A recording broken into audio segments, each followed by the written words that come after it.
The story begins in the quiet Japanese countryside, surrounded by endless green rice fields and calm, peaceful air. A man named Jin Mita has recently left his regular job behind and started a new life as a farmer in a small town. Right now, he finishes taking care of his eggplants and steps out of the greenhouse, stretching a little as he looks toward his rice fields. From experience, he can already tell it's harvest time. As Jin walks over to check the fields, something unusual catches attention. Not his, but a bird's. The bird stands near the muddy water, staring at something strange buried inside, and honestly, what it sees is definitely not normal for a rice field. Lying in the mud is a blonde girl wearing full armor. Now, usually rice fields have snails, tadpoles, maybe some frogs, not a whole medieval night. So when Jin notices something shiny in his field, he immediately assumes someone dumped trash there illegally. Already annoyed, he rushes over, ready to catch whoever did it. But when he gets close, he freezes. Instead of trash, there's a young woman, collapsed and barely conscious, dressed like she walked straight out of a fantasy world. She lets out a weak groan, clearly in pain. Jin stares, completely confused, wondering how a foreign cosplayer ended up face down in his rice field of all places. Like, seriously? Of all places, why here? Trying to help, Jin gently calls out to her. Slowly, the girl opens her eyes. As she regains consciousness, Jin gets a proper look at her. Fair skin, long golden hair, and bright emerald eyes. For a moment, he's completely stunned. He's never seen someone this beautiful before. He asks if she understands him, but instead of calming down, the girl gets flustered. She looks at him with suspicion and tells him to stay away. Jin is left speechless. He's the owner of the field, yet somehow he's the suspicious one here. That's like someone breaking into your house and then telling you to leave. The girl looks around, confused, clearly not recognizing anything. Jin starts getting irritated. He points out that she's standing on his rice field and demands to know what she's doing there. But instead of answering, she just looks even more shocked, as if she's been dropped into a completely different world. At that moment, Jin realizes something important. She didn't come here on purpose. And whatever's going on, it feels like trouble. Deciding. It's better not to get involved. He turns and starts walking away, telling her not to trespass or bother other people again. But the girl quickly stops him. She asks him where they are. Jin pauses, confused, wondering if she's still half asleep. But seeing how serious she looks, he simply answers, "They're in Japan." That answer only confuses her even more. She's never heard of such a place. Now Jin is even more concerned.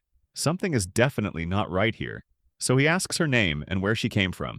The girl straightens herself and introduces herself with pride as Seraphim Stadfeld, the eldest daughter of a knight family serving the kingdom of Leforia. Jin blinks. Once? Twice.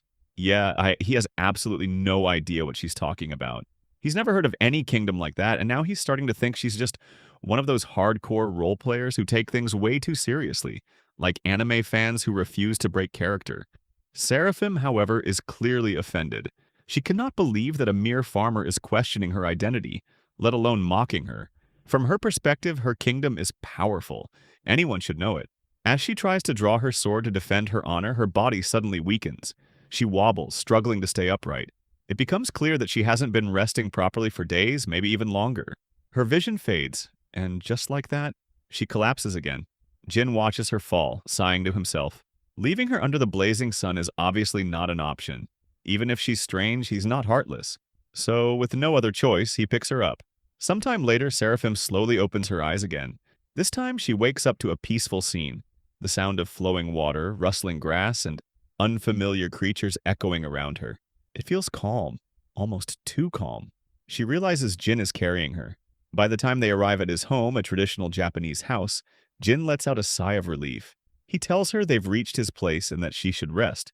But almost immediately he asks her to get down because, well, her armor is insanely heavy. Jin genuinely thought it was just for cosplay, but now he's starting to question that. The weight alone is no joke. Then, out of nowhere, Seraphim casually jumps over a tall wall like it's nothing. Jin just stands there, staring. At this point, he can only think one thing. Cosplayers these days are built different. Seraphim stands quietly for a moment, taking in the size of Jin's house. From the outside alone, she's already impressed, but once he leads her inside, her surprise only grows stronger. The interior is clean, spacious, and far more elegant than she ever expected. To her, this doesn't look like a farmer's home at all. Jin casually tells her it's nothing special, just a normal house you could find anywhere. But judging by her expression, she clearly doesn't believe that for even a second. Still, she steps inside. Almost immediately, Jin stops her and points down, telling her to remove her shoes, and especially that dirty armor. After taking it off, Seraphim looks around again, this time more freely. Without the heavy armor, her appearance stands out even more, and Jin can't help but think she looks like some kind of foreign celebrity. Then he notices something else. She's covered in dirt, so naturally he suggests she take a bath. That suggestion shocks her. A bath? In a farmer's house? Jin sighs, slightly annoyed, and makes it clear he's not poor. Without wasting time, he goes ahead and starts filling the tub with hot water. As the water begins to flow, Seraphim stares in amazement. She points at the device on the wall and asks about the magic tool. Jin pauses for a second before explaining, it's just a water heater. Now she's even more impressed. To her, this place is filled with advanced tools she has never seen before. Curious, she turns a nearby faucet and accidentally activates the shower, soaking herself completely. Jin quickly scolds her for messing around while she awkwardly admits she's never seen anything like this before. At this point, Jin is seriously confused. Even foreigners should know how basic things like this work, right? Trying to understand, he asks about her past again. This time, Seraphim lowers her head and sincerely apologizes. She asks him, honestly, to teach her? Jin just stares at her. Someone is asking him to teach them how to take a bath. Yeah, this situation just keeps getting weirder. But looking at her expression, he realizes she's not joking. She's completely serious. Letting out a small sigh, he decides to help. He brings her a towel and some clothes to change into. Grateful, she softly thanks him and asks him to call her Syrah. That simple smile catches Jin off guard, making him blush slightly. For now, he decides not to overthink things. At the very least, she doesn't seem like a bad person. Soon, Sarah is left alone. She looks around carefully before removing her clothes and stepping into the bath. At first, everything feels strange. The shower, the water pressure. But slowly, she gets used to it. Eventually, she sinks into the warm bathtub. For the first time in a while, she relaxes. The stress fades away as she enjoys the gentle warmth. A small drop of water suddenly falls nearby, making her glance up. That's when she notices the window and the peaceful view outside. For a moment, everything feels calm. Meanwhile, in another part of the house, Jin is facing a completely different kind of problem. A 29-year-old man, with zero experience dealing with girls, is now trying to pick out clothes for one. After a long and serious internal battle, he settles on the best option he has. A tracksuit. Not exactly fashionable, but hey, it works. He leaves the clothes and towel near the dressing area, but just as he turns, Sarah suddenly walks out, completely naked. For a few seconds, time itself seems to stop. The two lock eyes, and then Sarah lets out a loud scream. Jin panics instantly and rushes out, apologizing again and again, explaining that he didn't mean to see anything. Eventually, Sarah calms down and assures him she understands he had no bad intentions. Jin sighs in relief. Sarah tells him to forget about it, while Jin quickly reminds her about the towel and clothes. Like, please, for everyone's safety. A little while later, Sarah enters the living room again, this time fully dressed. Jin looks up and freezes for a second. She's wearing his old tracksuit, but somehow she makes it look stylish. That's honestly impressive. Most people would look like they just gave up on life in that outfit. She thanks him for the comfortable clothes and sits across from him. As Jin looks at her, he suddenly becomes very aware of water balloons. He quickly looks away, trying his best to act normal. Yeah, this is not easy for him. Clearing his throat, he suggests they eat something. Sarah hesitates at first, unsure if she should accept, but then her stomach lets out a loud growl. Well, that answers the question. Embarrassed, she quietly agrees. Jin heads to the kitchen and checks what he has. Not much, just some leftover miso soup, marinated vegetables, and eggs. Still, it's enough. He starts cooking. Hearing the sounds, Sarah offers to help, but Jin insists she relax since she's his guest. He keeps it simple, and soon, a warm, savory smell fills the house. Sarah sits there, trying to endure her hunger as her stomach continues to betray her every few seconds. Finally, Jin returns with the food. Simple dishes, but to Sarah, they look like a feast. She hesitates again, wondering if it's really okay to eat something this fancy. Jin quickly tells her it's just leftovers, nothing special, but just as she's about to start eating, she pauses. Her expression turns serious. She quietly wonders if she's supposed to eat with her hands. Jin blinks, then suggests chopsticks, but seeing how confused she looks, he quickly changes plans and brings her a knife and fork instead. Sarah smiles and thanks him again. Jin watches her carefully, still puzzled. She speaks Japanese perfectly, and yet she doesn't recognize the most basic parts of Japanese life. At this point, one thing is clear. Sarah is a complete mystery. Jin brings his hands together and quietly begins eating. Across from him, Sarah pauses, watching him with a confused expression. She doesn't touch the food yet. Instead, she asks about what he just did. Jin explains that it's a simple habit, a small prayer to show gratitude before eating. Sarah's eyes widen slightly.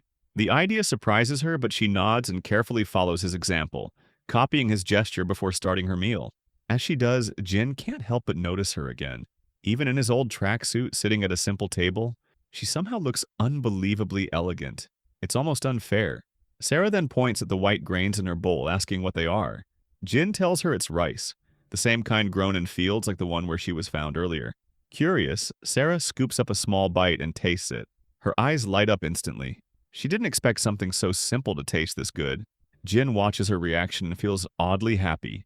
Seeing someone enjoy the food he grew himself, it hits different. He suggests she try it with the other dishes, and Sarah eagerly listens. She picks up some sautéed eggplant and combines it with the rice. One bite later, she's completely sold. The combination is perfect. She continues eating with genuine excitement, clearly enjoying every bite. Jin quietly smiles to himself, feeling satisfied as he watches her. Then she moves on to the miso soup. After tasting it, she pauses again, but this time her expression softens. The warm flavor brings her a sense of comfort she didn't expect. Jin confirms her reaction with a small nod, and in that quiet moment, something hits him. It's been years since he last shared a meal with someone like this. No rush, no distractions, just simple food and quiet company. For a brief second, everything feels peaceful. Soon the meal comes to an end. Sarah leans back slightly, enjoying a cup of tea, looking completely satisfied. Then suddenly she realizes something important. She never asked his name. Turning to him, she asks properly this time. Jin introduces himself as Jin Mita, but Sarah tilts her head, confused. To her, it sounds like one long name. Jin explains the difference between a family name and a given name, something completely normal in Japan. This only makes Sarah more curious. She wonders if having such names means he's some kind of noble. Jin quickly shuts that idea down, explaining that nobles don't exist here and everyone has a surname. Now Sarah looks even more confused. At this point, Jin starts wondering how long she plans to keep up this female knight act. Sarah immediately reacts, firmly stating that she's not pretending, she truly is a knight. But before the moment can get serious, Jin notices something. There's a grain of rice stuck to her face. Right there, in plain sight. Sarah continues talking seriously about her identity, while Jin just stares at that single grain of rice, completely distracted. Finally, she notices his gaze, wipes her face, and looks a little embarrassed. Jin quickly looks away, pretending nothing happened. Yeah, smooth. Trying to refocus, he sits properly and asks her again, this time more seriously, where exactly she came from. Sarah takes a breath and explains that she was in the forest of the Zaig region, within the kingdom of Leforia. Jin listens, and once again understands absolutely nothing. Seeing his confusion, Sarah decides she needs to explain things more clearly this time. But just as she prepares to give a proper explanation, Jin interrupts her, because somehow there's another grain of rice on her face. Far away from this peaceful countryside, deep inside the forest of the Zyger region, a fierce battle once takes place. A group of knights is surrounded by monsters. The situation is bad, really bad. Several knights are already injured, barely able to stand. And in the middle of it all, Sarah stands firm, guarding her wounded teammates. Her body is tired, her breathing heavy, but she refuses to step back. Seeing her team on the verge of collapse, she clenches her teeth and makes a decision. Without hesitation, she charges straight at the monsters. Her sudden move shocks everyone. Her teammates watch in disbelief as she fights head-on, creating an opening. She orders them to retreat while she holds the monsters back. There's no hesitation in her voice, only determination. As the others escape, Sarah leads the monsters away, pulling them deeper into the forest and farther from her team. Then begins a lonely fight. She battles them one after another, refusing to give up, but even she has limits. Slowly, her strength fades. Her movements grow weaker, her vision blurs, and at some point, she collapses. After that, everything goes blank. She doesn't even remember where she falls. The next thing she knows, she wakes up in the middle of Jin's rice field. Back in the present, Jin listens to her entire story. And honestly, he understands absolutely none of it. To him, it sounds like something straight out of a fantasy novel. Trying to make sense of it, Sarah suggests that some kind of advanced magic might have transported her there. But Jin shakes his head. As far as he knows, places like Zyg or the Kingdom of Leforia simply don't exist. Still, Sarah refuses to back down. For her, it's all real. Her expression slowly changes, becoming more serious. She starts worrying about her teammates, wondering if they made it out safely. Seeing her like that, Jin feels a bit stuck. He doesn't fully believe her, but at the same time, she doesn't look like she's lying either. Then suddenly, he remembers something. A map. He quickly pulls it up. Sarah watches curiously, thinking it's some kind of magical device again. Jin explains that it's just a normal tool in the modern world. Nothing special. He shows her the world map. Sarah leans closer, scanning it carefully. Then her expression freezes. The Kingdom of Leforia isn't there. Not anywhere. Jin notices her reaction, but before he can say anything, Sarah quietly stands up. The room goes silent. Without saying much, she turns toward the exit. Jin is left confused, trying to understand what she's thinking. Before leaving, Sarah stops for a moment. She thanks him sincerely for everything he's done. Jin quickly asks where she's going, but instead of answering directly, she begins putting her armor back on. Then she finally says it. She's going back to her kingdom. She has to find her friends. Jin tries to stop her, but it's already too late. In one swift movement, Sarah leaps away. Just like that, gone. Jin stands there, completely stunned. The way she moves, the speed, the strength. Yeah, that's definitely not normal. At this point, even he has to admit this is way beyond cosplay. Sarah disappears into the distance, leaving behind nothing but a cloud of dust, like a charging bull that just ran through. Jin watches quietly. For a moment, he thinks about everything she said, all those strange stories. But then he shakes his head. No point overthinking it. She's gone now, and life goes on. Jin glances at the time and suddenly panics. He completely forgot. He still has to deliver his produce to the wholesaler. Jin heads back to his greenhouse, trying to return to his normal routine. He starts gathering fresh produce, focusing on his work. Even though Sarah's whole night cosplay situation still feels strange, he decides not to think too much about it.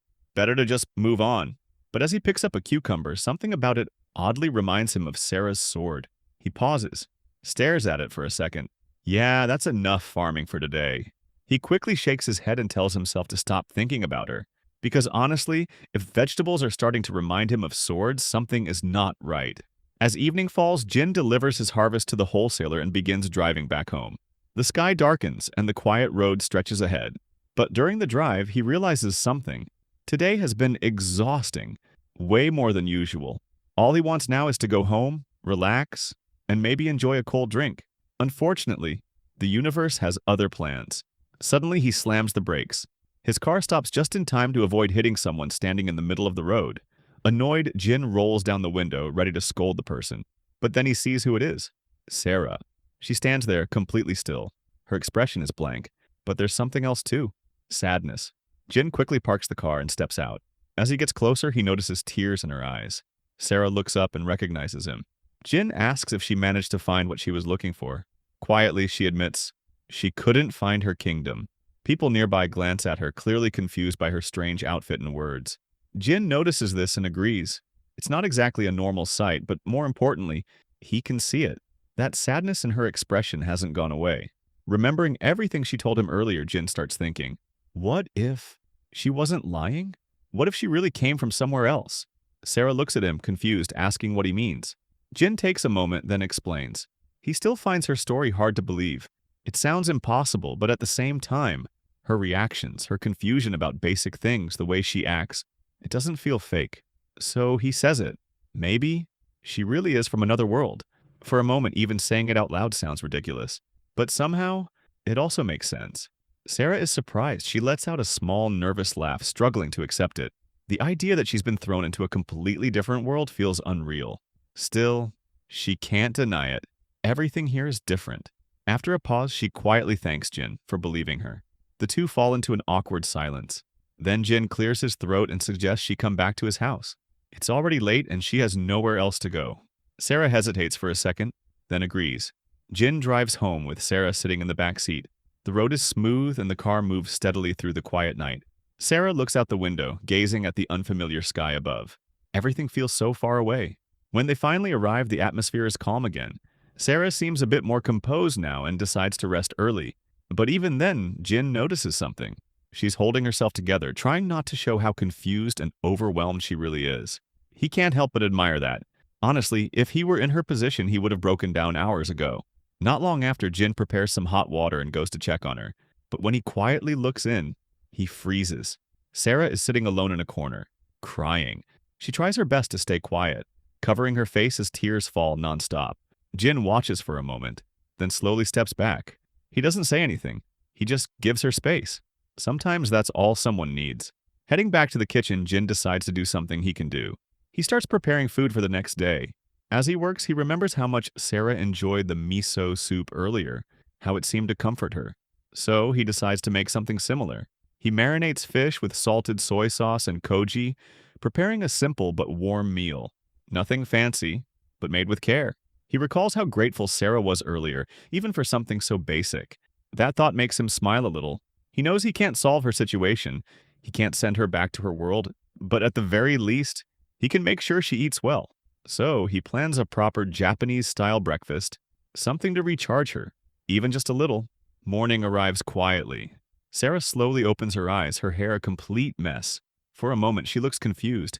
Then it hits her. She fell asleep without even realizing it. As memories from yesterday come rushing back, a wave of anxiety creeps in again. The strange world, the unfamiliar place. Everything feels overwhelming. She takes a deep breath, then another. Calming herself, she decides not to overthink it, at least not right now. Walking over, she opens the window and freezes. Outside, a beautiful morning scene stretches across the countryside. The soft sunlight, the green fields, the peaceful air. It's nothing like what she's used to. For a moment, she just stands there in awe. Then, a delicious smell reaches her. Her stomach immediately growls. Yeah, peace and beauty are great, but food comes first. Meanwhile, Jin is already in the kitchen preparing breakfast. He moves calmly, finishing up the last few touches. Suddenly, Sarah appears behind him. Jin jumps slightly, caught off guard. It's been a while since someone casually shows up to greet him in the morning like this. He quickly regains himself and tells her where to place the glass he left in her room. Sarah nods and helps out. As they move around the kitchen together, Jin notices something. She looks a bit more cheerful today. Not completely fine, but better. And somehow that makes him smile. Soon, everything is ready. Fresh rice, warm miso soup, and a simple garnish of chopped green onions complete the meal. A classic Japanese-style breakfast. Sarah sits down and stares at the table. Her eyes widen. To her, this looks like a feast. Jin watches her reaction, feeling satisfied. Looks like his plan to cheer her up is working. They begin eating. Sarah picks up a small cherry tomato first. She takes a bite and instantly lights up, enjoying the sweet, fresh taste. She even comments on how good it is. She assumes it's a fruit. Jin casually corrects her. It's a vegetable. Sarah pauses, surprised. Vegetables can taste this good? Jin explains that these are the ones that couldn't be sold, but Sarah doesn't care. To her, they look and taste amazing anyway. Next, she tries the fish. The smell alone surprises her. It's pleasant, not strong or overwhelming. She takes a bite and is amazed by the rich, fatty texture. It's completely different from anything she's had before. She moves on to the rice, finding it simple but incredibly satisfying. And, of course, the miso soup.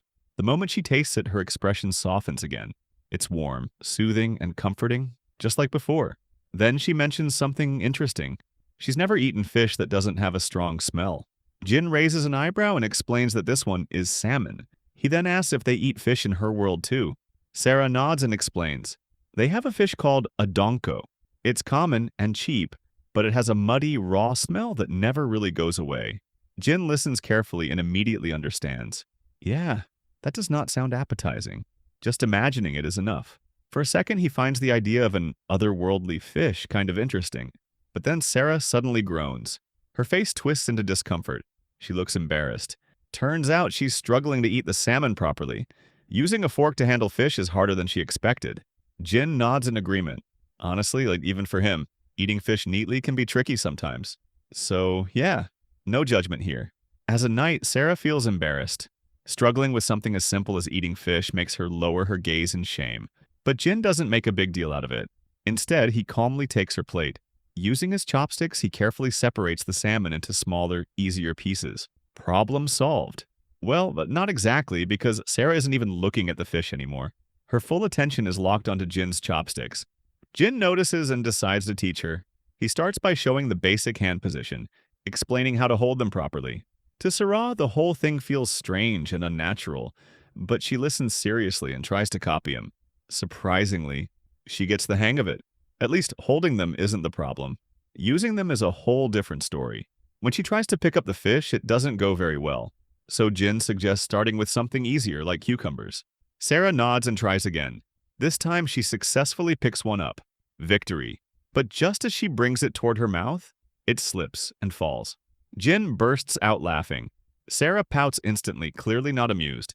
Still chuckling, Jin reassures her that she'll get better with practice. Hearing his encouragement, Sarah suddenly flinches and glances outside. Jin pauses. Right, he realizes his mistake. Talking about getting better with practice probably reminded her of something else. Something heavier. He quickly apologizes. For a moment, the mood shifts. Jin starts thinking again about her situation. Is there any way for her to return to her world? Sarah admits she doesn't know how she ended up here. She guesses it might be some kind of magical force, but when she checked Jin's rice field, she couldn't sense any magic at all. That's when Jin realizes she's already been investigating on her own. Sarah then calmly tells him not to worry. She's already made up her mind. If she can't go back, then she'll live in this world. She straightens up and confidently explains that she's skilled in combat. She could easily make a living by hunting monsters like orcs or goblins. Jin listens, then gently drops the truth. There are no monsters here, no orcs, no goblins, and definitely no night jobs. He even adds that Japan is one of the safest countries in the world. Sarah freezes. That information hits harder than anything so far. If there are no monsters, no battles, no nights, then how is she supposed to live? For a moment, uncertainty fills her expression, but she doesn't break. Instead, she decides she'll find some kind of job. Anything involving hard work or physical labor. Jin watches her, remembering how she jumped over walls like it was nothing. Yeah, she's definitely not normal. But then another thought hits him. In this world, without proper documents, like a family registry, it's almost impossible to get a job. The only path he can imagine for her isn't a good one, and that worries him. Sarah, unaware of his thoughts, thanks him for the meal and starts heading toward the door, ready to figure things out on her own. Jin blinks. Wait, she's really just going to leave like that? He tries to stop her, but Sarah has already made up her mind. She even starts talking about building her own night order, gathering mages from this world and finding a way back home. Jin just stands there, imagining all the ways this could go wrong, and none of them are good. As Sarah reaches the door, Jin suddenly calls out to her. An idea hits him. He asks her to stay, to live with him. Sarah turns back, surprised. For a second, even Jin realizes how that sounded. Yeah, that came out way too much like a proposal. He gets flustered instantly. Sarah walks closer, looking at him with hopeful eyes, asking if he really means it. Jin awkwardly explains himself. He can't offer much. No big salary, no luxury.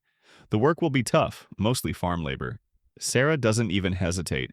As long as she has a place to stay and food to eat, that's more than enough. Her face lights up with genuine happiness. Seeing that, Jin relaxes. Honestly, he could use the help anyway. And just like that, he decides. He hires her. Sarah, the knight from another world, bows her head in gratitude. And for some reason, Jin feels relieved. From that moment on, his quiet farming life changes completely, because now he's living with a knight from another world. 3 days later, it's Sarah's very first day helping Jin on the farm. Right from the start, Jin notices something. She's still carrying her sword. Of course she is. Sarah looks uneasy without it, almost like it's a part of her. Jin doesn't think it's a great idea, but seeing how serious she is about it, he decides to let it slide. For now. Still, he gives her a quick warning. In Japan, carrying blades longer than 6 centimeters is actually against the law. Sarah pauses, trying to imagine that length. She even compares it to a kitchen knife, looking genuinely curious. Yeah, explaining modern laws to a knight from another world is not something Jin ever thought he'd be doing. As they begin working, Sarah looks around the farm. It's quiet, peaceful, no monsters, no danger, no battles, just fields, plants, and fresh air. To her, it feels almost unreal. Jin, however, quickly adds one more rule: no randomly drawing her sword while working. Because, yeah, that would definitely cause problems. Soon, Jin guides her toward the greenhouse. The moment they step inside, Sarah's eyes light up. Rows of long, healthy eggplants stretch out before her. They look fresh, vibrant, and perfectly grown. She's genuinely impressed. Jin explains how the greenhouse works, how it controls the environment and allows crops to grow even out of season. Sarah listens carefully, clearly amazed. To her, this isn't farming. It's basically magic. While exploring, Sarah picks up a long eggplant, examining it closely. That's when Jin starts going off about different types of eggplants, how they grow, and what makes them unique. Sarah slowly turns toward him and points something out. He gets really talkative when it comes to vegetables. Jin pauses. Wait, does he? Sarah nods confidently, adding that he usually keeps a serious, stone-faced expression, but when it comes to farming, he changes completely. For a second, Jin doesn't know how to respond. Sarah smiles slightly and says it's obvious. He loves being a farmer. Jin immediately denies it, but honestly, that denial isn't very convincing. Sarah then compares it to herself and her attachment to her sword, making Jin even more awkward. Trying to change the topic, Jin brings out a cart filled with baskets. Sarah's attention shifts instantly. Good save. Jin begins teaching her how to harvest eggplants properly. He hands her a pair of scissors and shows exactly where to cut so the plant stays healthy and doesn't grow out of control. Sarah listens carefully. Then it's her turn. A bit nervous, she reaches out and grabs a large, smooth eggplant. Following Jin's instructions step by step, she carefully snips it off. And right at that moment, Jin suddenly shouts. Sarah jumps in shock. Her heart nearly stops. She immediately thinks she did something wrong. Her eyes start to water as she looks at him, worried. Jin bursts out laughing. He tells her it's fine. It was just his way of keeping things lively. Yeah, not the best timing for a joke. Sarah is not amused. In fact, she gets so annoyed that she almost reaches for her sword. Jin quickly backs off and apologizes. Yeah, lesson learned. As they continue working, the basket slowly starts to fill up. Sarah notices something. Jin is really fast, like really fast. He moves smoothly, harvesting one eggplant after another without hesitation. Jin casually explains that he's been doing this for years. That makes sense. But Sarah doesn't like being outdone. Determined, she declares that she'll become just as fast as him. Jin watches her try and fail, and try again. Her movements are clumsy, her timing is off, and she clearly struggles to keep up. But somehow, it's fun to watch. At first, Jin was worried about living with a knight from another world. Now, he's starting to enjoy it. The eggplants are finally harvested, neatly arranged in baskets. Sarah stands there staring at them in pure admiration. The way everything is organized, clean, and efficient, it impresses her more than she expected. Curious, she asks what comes next. Jin explains that they need to sort the eggplants before sending them out. But first, lunch. Back at the house, Sarah is already excited, wondering what Jin will cook this time. Jin decides to make something a little different. Tomato penne pasta with eggplant and tuna. Sarah immediately offers to help. Big mistake. Jin hands her a peeler and casually shows her how to use it. Sarah carefully tries it herself, and her eyes light up. It works so smoothly. To her, this simple tool feels surprisingly useful. Meanwhile, Jin prepares the tuna and starts cooking. As she works, Sarah glances at him and compliments his skills, clearly impressed that he's so good in the kitchen. Jin shrugs and explains it's just from years of living alone. Then, out of curiosity, he asks about her world. Sarah explains that where she comes from, men cooking is considered unmanly. It's usually something women do. Jin pauses for a second. Yeah, different worlds, different rules. After finishing with the vegetables, Sarah asks what to do next. Jin tells her to cut them diagonally. Sarah blinks. Diagonally? Seeing her confusion, Jin demonstrates slowly, showing the angle and how to slice properly. Sarah nods, determined. She grabs the kitchen knife and instantly holds it in the most dangerous way possible. Jin reacts immediately, stopping her before disaster strikes. Sarah turns to him, confused, asking what she did wrong. That's when it hits him. She has no idea what she's doing. Sarah apologizes softly, admitting the truth. She comes from a knight family. Since childhood, all she's focused on is sword fighting and horse riding. Cooking was never something she learned. She hesitates, then admits something else. She didn't say it earlier because she was afraid he might kick her out of the kitchen, but now she genuinely wants to learn. Jin looks at her for a moment, then sighs. Guess he's a teacher now too. He starts explaining properly, showing her how to hold the knife safely. While teaching, he can't help but mumble a few complaints like an old man, which honestly makes the whole situation kind of funny. At one point, they lean in at the same time, and their hair brushes against each other. Both freeze for a second. Jin quickly apologizes. Awkward as ever. Yeah, and this is going great. Still, the lesson continues. Sarah even experiments with the faucet again, still treating it like some kind of magical tool. Jin also shows her how to use the stove properly. Step by step, she learns. And honestly, she's trying really hard. Eventually, Jin takes over and finishes the cooking. Sarah stands nearby, completely focused. The smell fills the kitchen. It's rich, warm, and mouth-watering.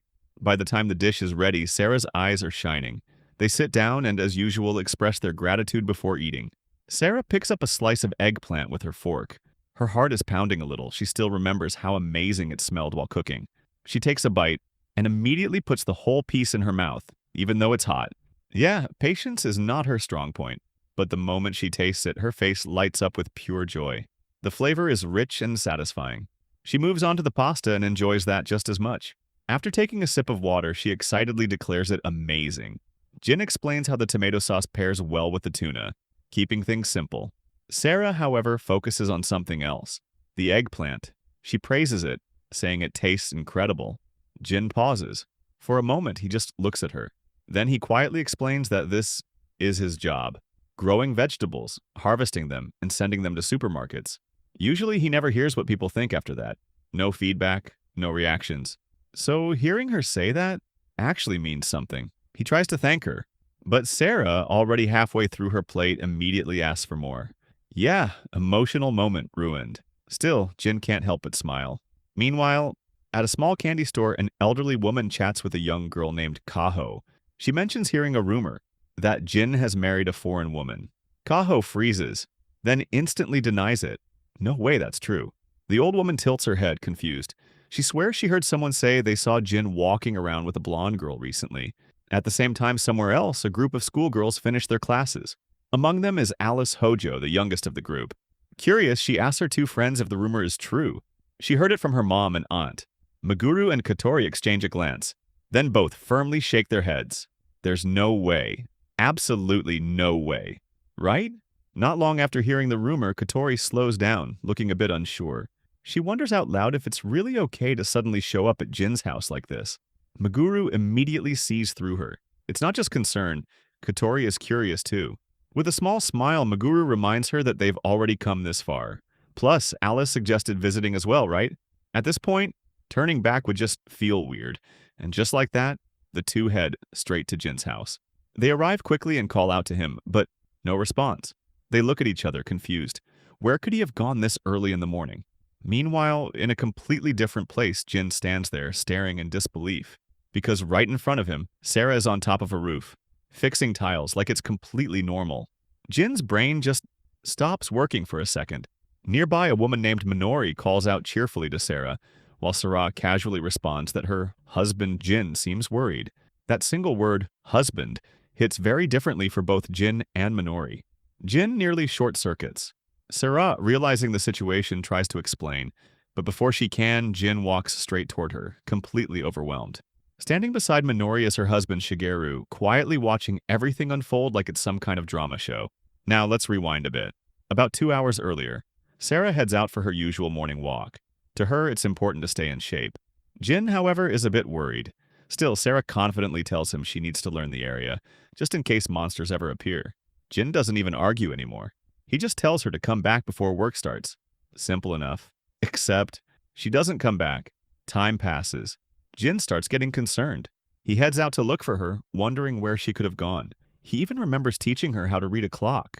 But Sarah always insisted her sense of time was perfect. Yeah, us about that. As Jin searches, he runs into an older woman, Minori. Even though she's not actually his grandmother, she treats him like family, having looked after him when he was a child. Minori casually tells him that his wife is helping them. Jin freezes. His what? And just like that, everything starts making sense. Back to the present. Jin stands there, staring blankly at Sarah, who now looks a little embarrassed.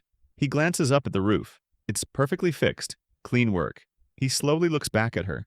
Wait, how does she even know how to do this? Sarah explains that Shigeru showed her how. Jin is surprised, but even more shocked when she casually adds that she had training from military engineers back in her world. Of course she did. At this point, Jin is almost afraid to ask anything else. But one question still bothers him. How did she suddenly become his wife? Sarah awkwardly drops the hammer she's holding and starts explaining. Apparently, she just went along with it. Jin blinks. That's it? Turns out earlier Minori saw Sarah coming out of Jin's house and naturally assumed she was his wife. Caught off guard, Sarah simply nodded. Jin mentally facepalms. That escalated way too fast. But from Sarah's point of view, it made sense. The older couple clearly knew Jin well. A weak excuse wouldn't work, and explaining she's from another world. Yeah, that would sound even crazier. So she picked the simplest option. Wife! Jin, now visibly flustered, realizes something else. Minori and Shigeru are both staring at them, with warm, proud smiles, like parents watching their kid finally settle down. Jin wants to disappear. Sarah, noticing his reaction, quietly asks if he's uncomfortable with people thinking she's his wife. Jin pauses, then honestly admits he doesn't really mind. What he's more worried about is how she feels about it, Sarah explains calmly. In this situation, her story wouldn't be accepted. Pretending to be his wife is the easiest way to stay with him, without raising suspicion in the village. Jin thinks about it. She's not wrong. In a small countryside like this, outsiders already stand out. This lie might actually protect her. Still, one concern remains. Is she really okay with this? Sarah nods, but then adds one important condition. Even if she's known as his wife, there will be no physical relationship. Jin freezes. His brain immediately starts imagining things he absolutely shouldn't be imagining right now. And just like that, he turns bright red. For the first time, completely flustered, he blurts out that he has no intention of making any moves on her. Yeah, this fake marriage situation just got very real. Not long after, the newly formed couple finishes repairing the roof for the elderly pair. Shigeru looks satisfied, thanking them warmly for their help. Jin casually tells him that next time, he should probably hire a professional. But deep down, Jin already knows. Yeah, they're definitely getting called again. As a small reward, Shigeru brings out some snacks and invites them to rest on the porch. Minori soon joins them, placing a tray down with a traditional Japanese sweet, yokan. Sarah tilts her head, curious. She's never seen anything like it before. She asks Jin about it, and he explains that it's made from red beans and sugar, giving it a sweet taste. Sarah looks at the dark-colored treat with a bit of hesitation. Honestly, it does look a little suspicious. Jin encourages her to try it anyway. Carefully, she takes a bite, and her eyes widen. The texture is soft, smooth, and the flavor is rich yet gentle. It's completely different from what she expected. Even Jin is a little surprised. The taste is better than he remembers. Minori then serves iced green tea alongside it. Jin takes a sip and nods slightly. The refreshing bitterness balances out the sweetness perfectly. But then he notices something. Sarah has gone quiet.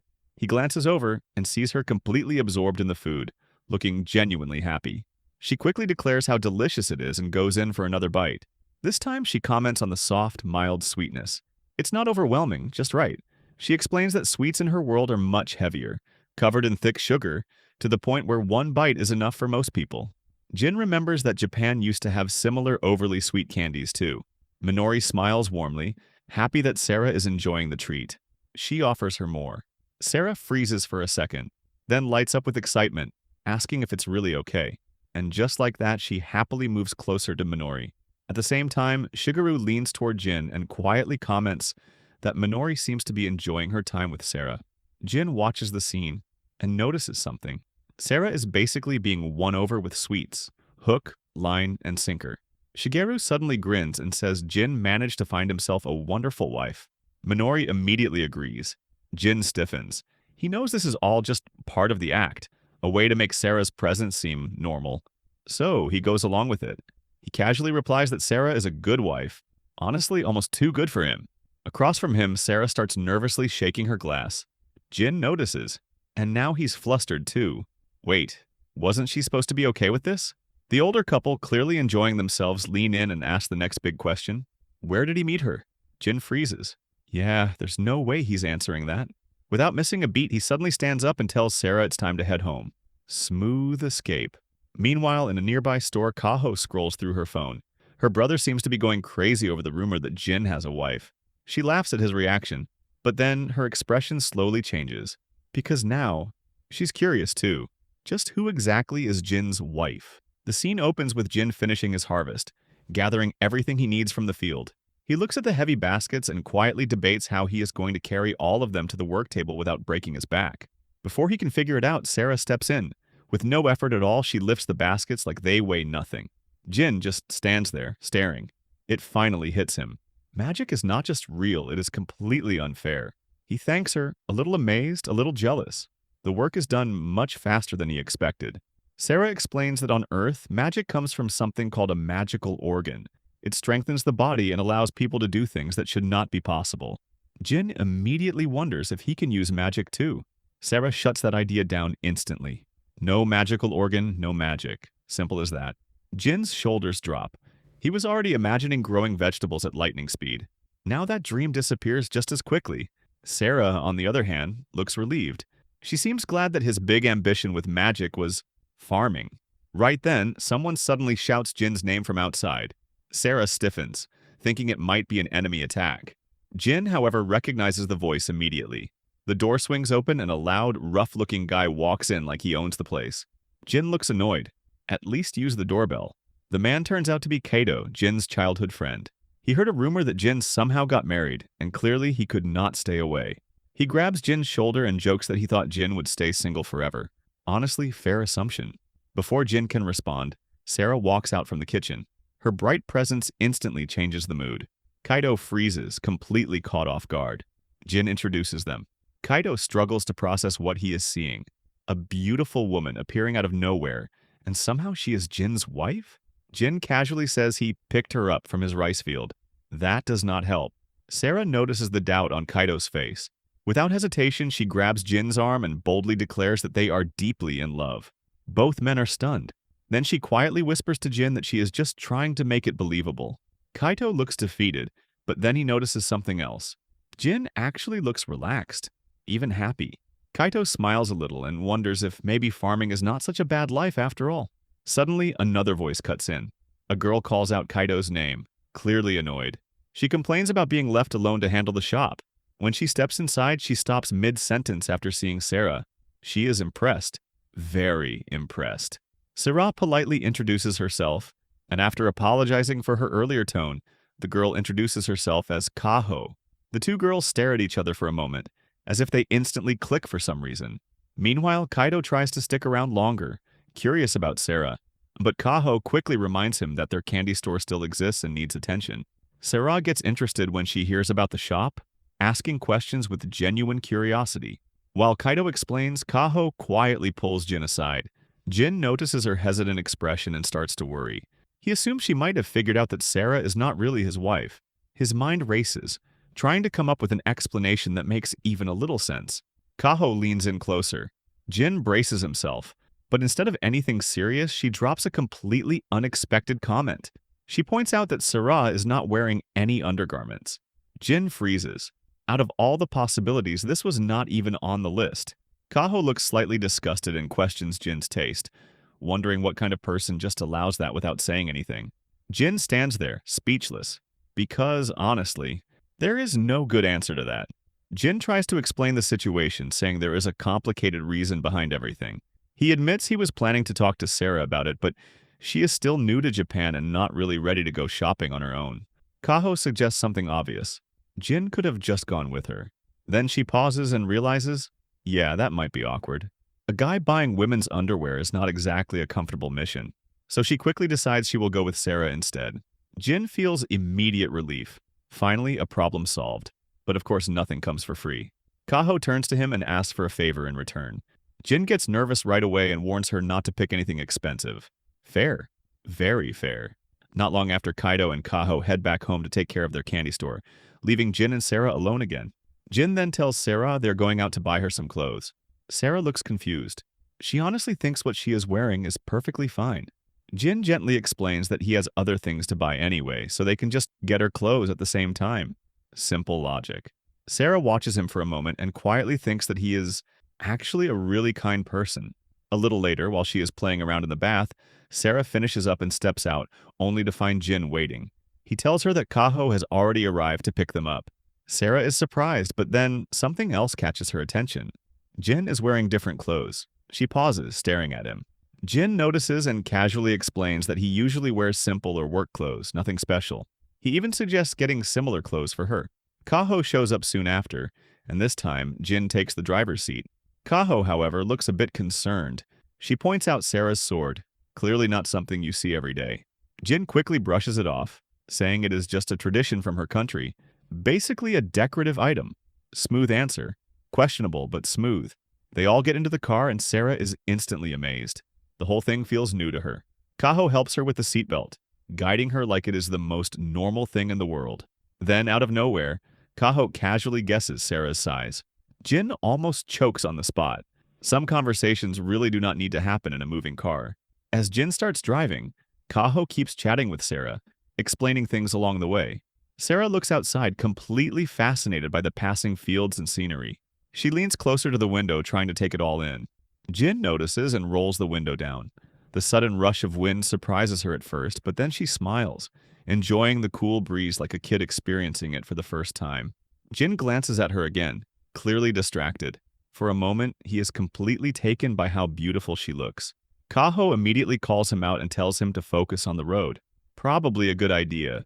To lighten the mood, she suggests playing some games during the ride. Before long, they reach their destination.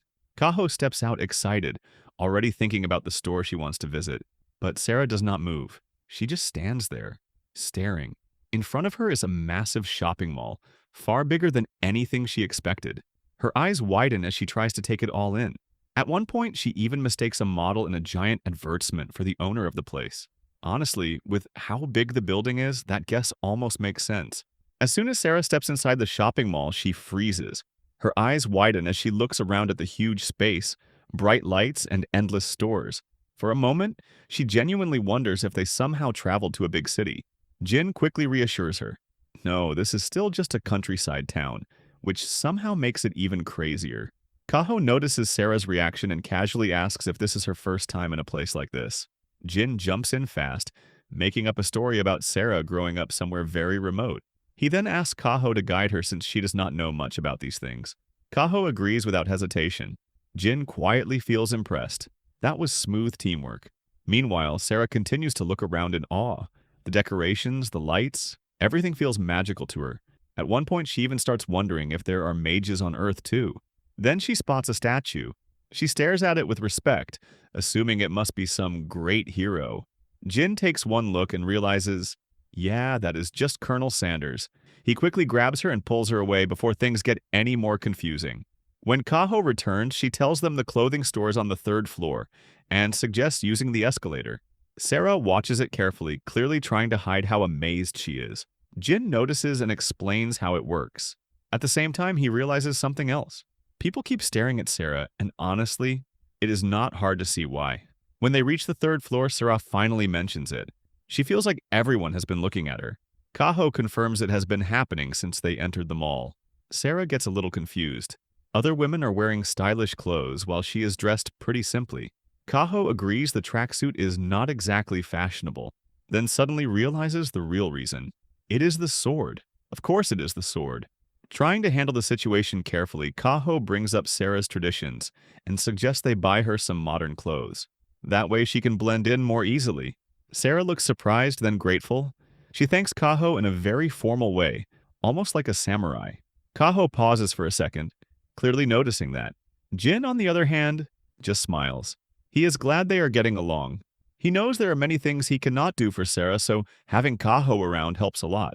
Soon they arrive at a store. Sarah steps inside and immediately feels uncomfortable. Something about the place feels different. Kaho explains they are here to buy undergarments for her. That clears it up and somehow makes it even more awkward. A store employee approaches and starts taking Sarah's measurements. Sarah gets nervous, not used to this kind of situation at all. Jin slowly starts backing away.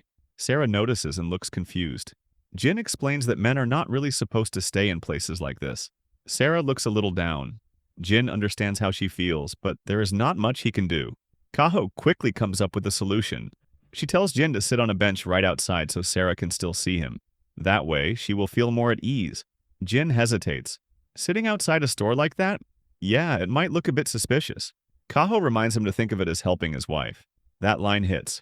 Jin gives up and goes to sit on the bench, trying his best to act normal while the girls continue shopping inside. Inside the store, Sarah slowly calms down as the employee helps her. Outside, Jin starts worrying about something else entirely. Money.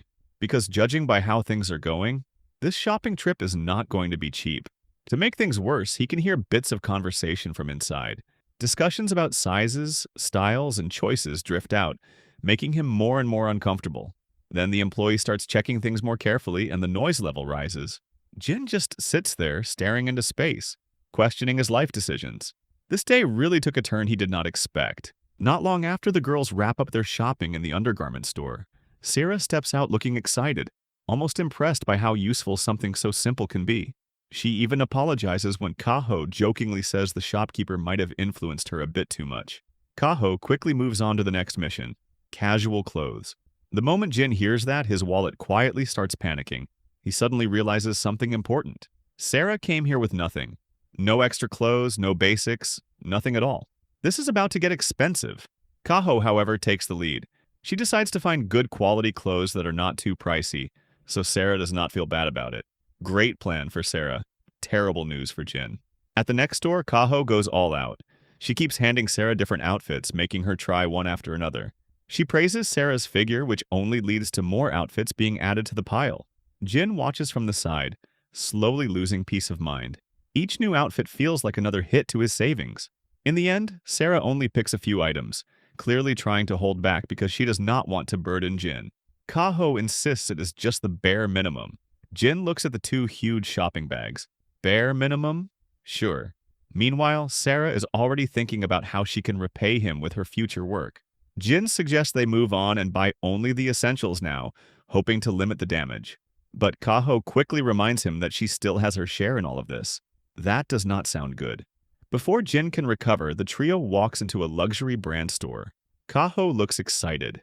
Jin leans over and quietly explains to Sarah that this place is expensive. Very expensive. Sarah looks around, amazed. The clothes here are completely different from anything she has seen before. Then her eyes land on a dress. She pauses. As a former knight, she remembers once wanting to wear something like that. But back then, armor always came first. Kaho notices immediately and tells her to try it on. Sarah hesitates, even looks toward Jin for help, but Kaho is already pushing her toward the fitting room. 5 minutes later, Kaho walks out first wearing a jacket. Jin takes one look and says it does not suit her. Big mistake. Kaho gets annoyed and says it is the latest trend, then calls Jin clueless for being too used to countryside life. Jin wisely decides not to argue and instead looks for Sarah. Kaho goes to bring her out. A moment later, she pulls Sarah from the dressing room. Jin freezes. Sarah is wearing a simple one-piece dress and somehow it fits her perfectly. She looks completely different, elegant, soft, stunning. Jin cannot even find the right words. Sarah, on the other hand, feels embarrassed. She wonders if she looks strange wearing something like this, especially since she used to be a knight. Jin quickly reassures her. She looks good. Really good. Kaho jumps in with a teasing smile, pointing out that Jin was completely speechless the moment she walked out. Those words hit Sarah in a strange way. For a second, she remembers her days of strict training, always believing armor was enough. Now, standing there, she realizes something new. It feels nice to look good. Before the moment can settle, Kaho grabs her again and drags her off to try even more outfits. Jin watches this, and for once, he actually smiles. Seeing Sarah enjoy herself makes all the stress feel worth it. Eventually, the shopping comes to an end. Jin is honestly impressed. Kaho managed to spend money very efficiently, maybe a little too efficiently. Kaho then wonders out loud if it was okay that Sarah did not buy the dress she liked. Sarah simply smiles, saying she was happy just trying it on. Jin says nothing. Instead, he quietly hands her a bag. Sarah looks inside. It is the dress, the same one she tried earlier. Jin casually says he just felt like buying it. Sarah's face lights up. She thanks him warmly and says she will treasure it forever. Jin feels satisfied hearing that. Kaho, of course, cannot let the moment stay serious for too long. She jokes that if Sarah is going to treasure it forever, maybe she should ask for a few more outfits too. Because clearly, one dress is not going to be enough. The three of them arrive at the supermarket, and almost immediately Kaho separates from the group. She heads off alone, clearly on a mission. Jin watches her go, already looking a little concerned. Why? Because he knows exactly what's coming. A mountain of shopping bags. And sure enough, before leaving, Kaho casually asks him to help her later. Yeah, that definitely sounds like trouble. Sarah, confused, tilts her head. Who is Kaho even buying all this stuff for? Jin calmly explains that the supplies are for the elderly people in their town. And just like that, Sarah's expression softens. She hadn't expected that. It's thoughtful. Surprisingly so. Of all people, Kaho turns out to be someone who quietly takes care of others. As Jin and Sarah continue walking through the supermarket, something catches Sarah's eye. She suddenly stops. Wait, those eggplants look familiar. Jin casually mentions that they're from his farm. No big deal, right? But for Sarah, it's a huge deal. Seeing vegetables she recognizes, ones grown by Jin, being sold in such a large store, it feels surreal. Like, seriously, how does someone go from a small farm to this? Jin, however, brushes it off, telling her not to make such a fuss. Meanwhile, nearby, a customer excitedly grabs a pack of those same eggplants, happy to see them restocked. That moment says everything. Even with so many farms around, Jin's produce stands out. Sarah can't hide her admiration anymore. She tells him he should be proud, but Jin, he still seems unsure, almost uncomfortable with the praise. And honestly, yeah, he's not used to Sarah being this straightforward. Deciding not to overthink it, Sarah picks up a pack of the eggplants they harvested together. A small choice, but it clearly means something to her. Not long after, Kaho returns, right on cue, and immediately complains about being hungry. Of course she is. After all that shopping, who wouldn't be? Jin suggests they grab something to eat, and soon, they find themselves in a bustling food court filled with all kinds of delicious smells. Sarah looks around, slightly overwhelmed. Every corner is packed with food stalls. Is this all just restaurants? Jin takes a moment to explain how everything works, but honestly, it's a lot to take in. Meanwhile, Kaho has already secured a seat and is deeply focused on her next important decision: what to eat. Sarah decides to be a little adventurous. Instead of choosing something familiar, she wants to try something new. She remembers craving bread and heads toward a nearby fast food counter. And that's when things get complicated. A cheerful employee greets her and hands over a menu. Sarah stares at it. So many choices. Too many choices. Her mind starts spinning. What even is all this? She glances back at Jin for help, but he doesn't step in. Nope. He's letting her handle this on her own. Wow, no pressure at all. Trying to stay calm, Sarah turns back to the employee and asks for a recommendation. The employee suggests a teriyaki burger, and just like that, Sarah lights up. That sounds good. Simple. Manageable. She quickly agrees, relieved to finally make a decision, but then the questions keep coming. Would she like to make it a meal set? What drink? What size fries? Sarah freezes. Yeah, she did not sign up for this level of decision-making.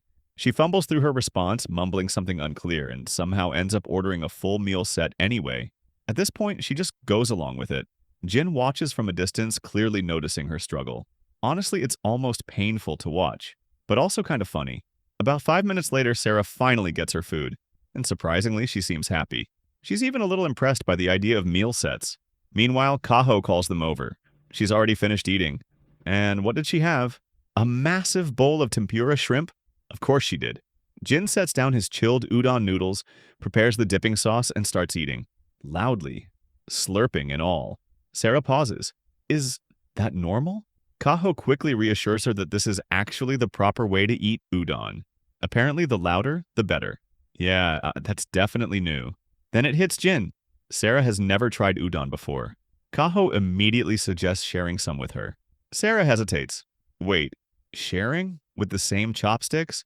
Her face turns red almost instantly. Jin notices and quickly apologizes, realizing what just happened. But Kaho? She finds the whole thing amusing. She casually points out that the two of them are already married, so why worry about something like an indirect kiss? And just like that, Sarah's brain short-circuits. She remembers Jin once mentioning how sharp Kaho can be. Yeah, he wasn't wrong. Trying to push past the embarrassment, Sarah convinces herself it's not a big deal. It doesn't count. It's just food, right? Jin double-checks if she's really okay with it, and Sarah, still blushing, nods. But even after taking a bite, she can barely taste anything. Because honestly, how is she supposed to focus on the food after that? The next morning begins quietly, until Sarah suddenly hears her name being called. Her eyes flutter open, and there stands Jin, looking unusually serious. He tells her they did something important. Something memorable. Sarah freezes. Wait, what is he talking about? Her mind races, her face heating up instantly. Jin calmly explains that the two of them shared a direct kiss. Not indirect, not accidental. A real one.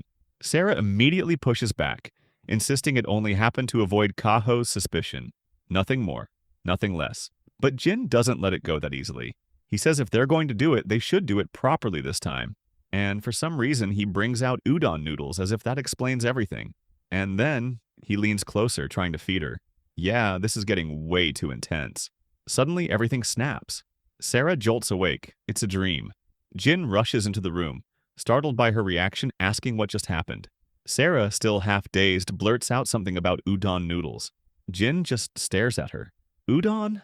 This early in the morning? Clearly confused, he reminds her that they're supposed to visit Kaho today. That seems to bring Sarah back to reality. She quickly gathers herself, feeling a bit embarrassed, and rushes to get ready. Meanwhile, Jin can't stop wondering what that whole udon comment was about. Honestly, same here. Not long after Sarah steps outside, now fully dressed in her new outfit. The clothes fit her perfectly, enhancing her already striking presence. And, of course, she still carries her sword like it's the most normal thing in the world.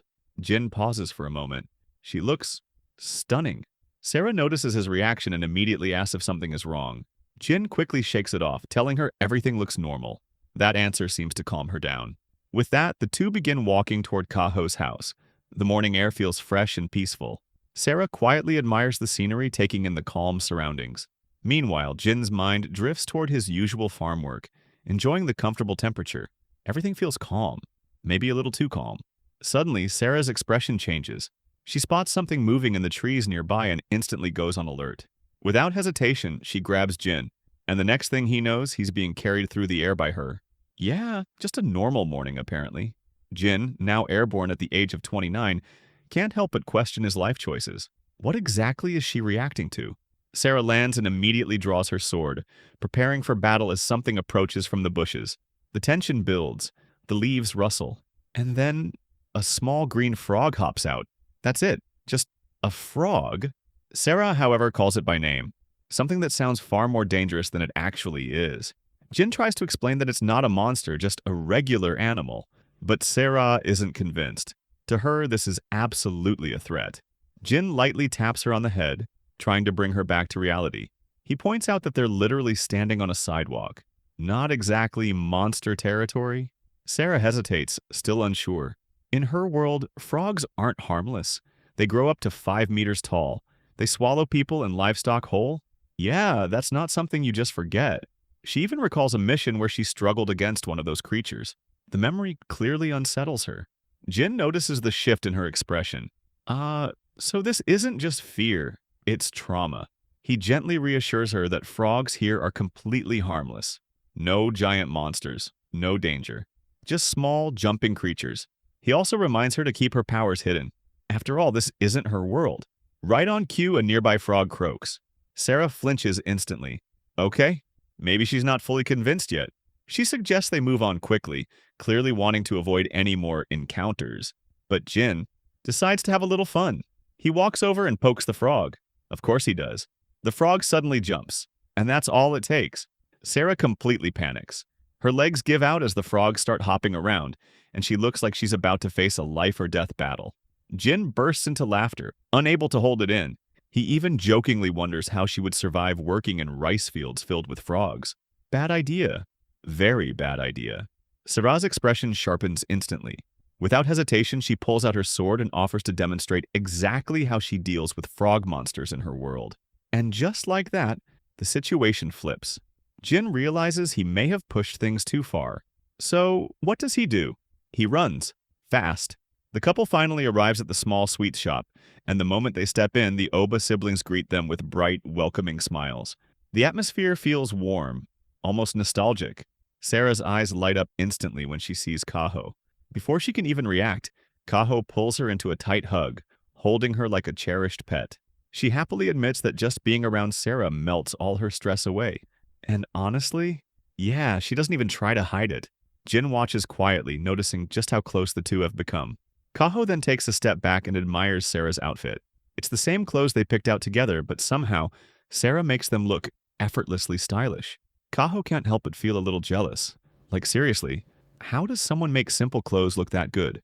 When Sarah explains that she came all this way just to say thank you, Kaho looks genuinely surprised. But Sarah stands firm, emphasizing how important it is to show gratitude. That sincerity hits home and Kaho quickly agrees, clearly touched.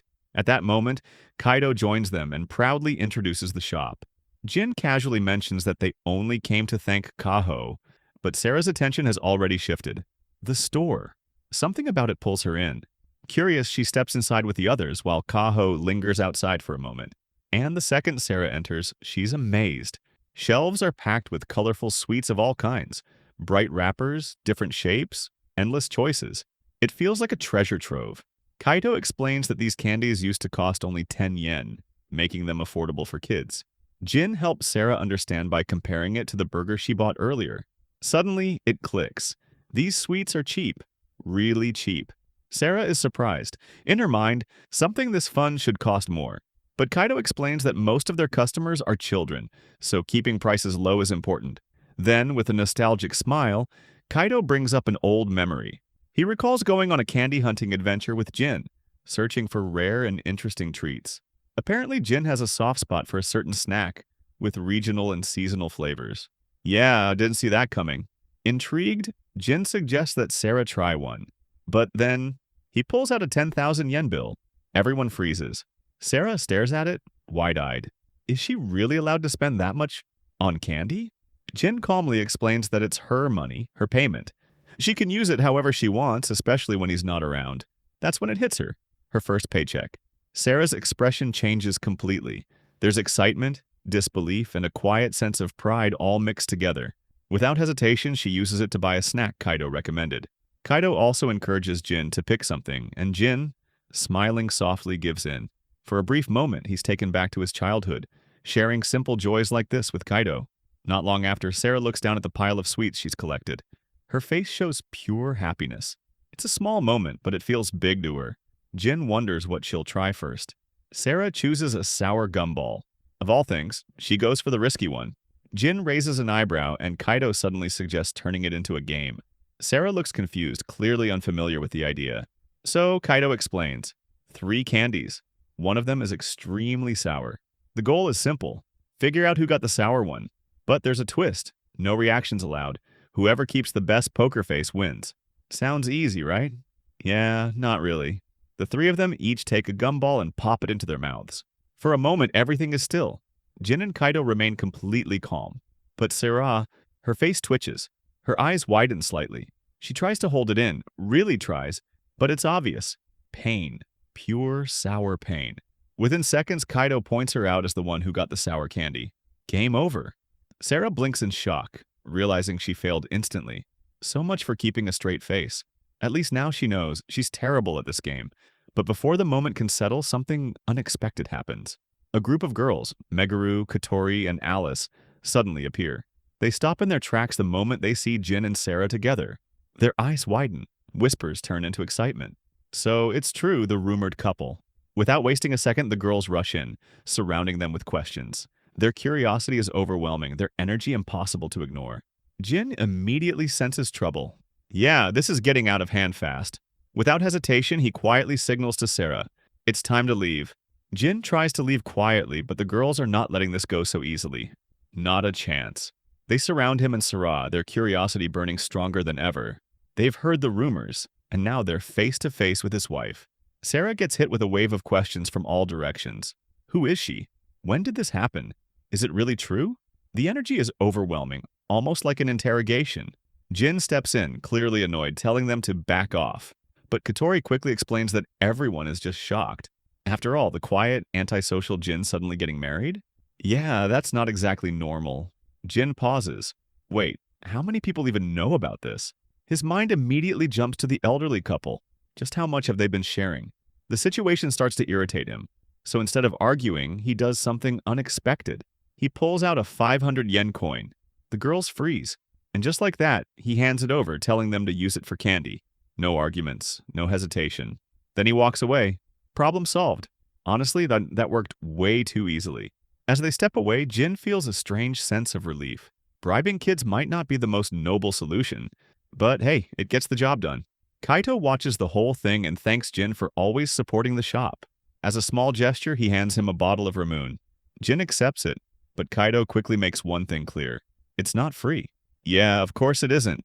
Still, Sarah gets her own bottle without paying, and she lifts it up with sparkling curiosity.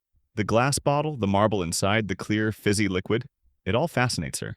Jin explains what it is and how to drink it. Then, with a quick motion, he presses the marble down. Pop.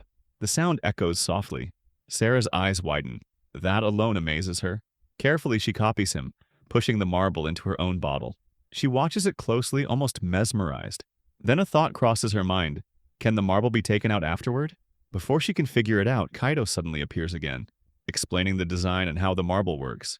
He grabs his own bottle, and the three of them lightly clink their drinks together. A simple moment. They take a sip. Jin and Kaido immediately relax, refreshed by the cool drink. But Sarah, she coughs. Her face tightens and she clutches the bottle slightly. The sensation is completely new. Her tongue tingles, almost stings. What is this feeling? Jin quickly realizes the issue. It's her first time trying a carbonated drink. He calmly tells her to take it slow, assuring her that she'll get used to it. Sarah listens carefully, almost as if she's just discovered something entirely new about this world. Kaido apologizes, realizing he didn't consider her inexperience. Sarah tries again, another sip, and again. She struggles. Yeah, this might take some time. Just then, the girls step out of the store again and invite Sarah to join them. Their earlier curiosity has shifted into excitement. They clearly want to spend more time with her. Jin immediately refuses on her behalf, but the girls don't give up so easily. Instead, they start comparing their sweets with hers, showing off what they bought. The mood lightens and Sarah, now more comfortable, asks for their names. One by one, they introduce themselves. For the first time, Sarah begins to connect with them. Jin watches from a distance and quietly steps back. He sits on a nearby bench, letting her enjoy the moment. There's something different about her now, something softer, more at ease.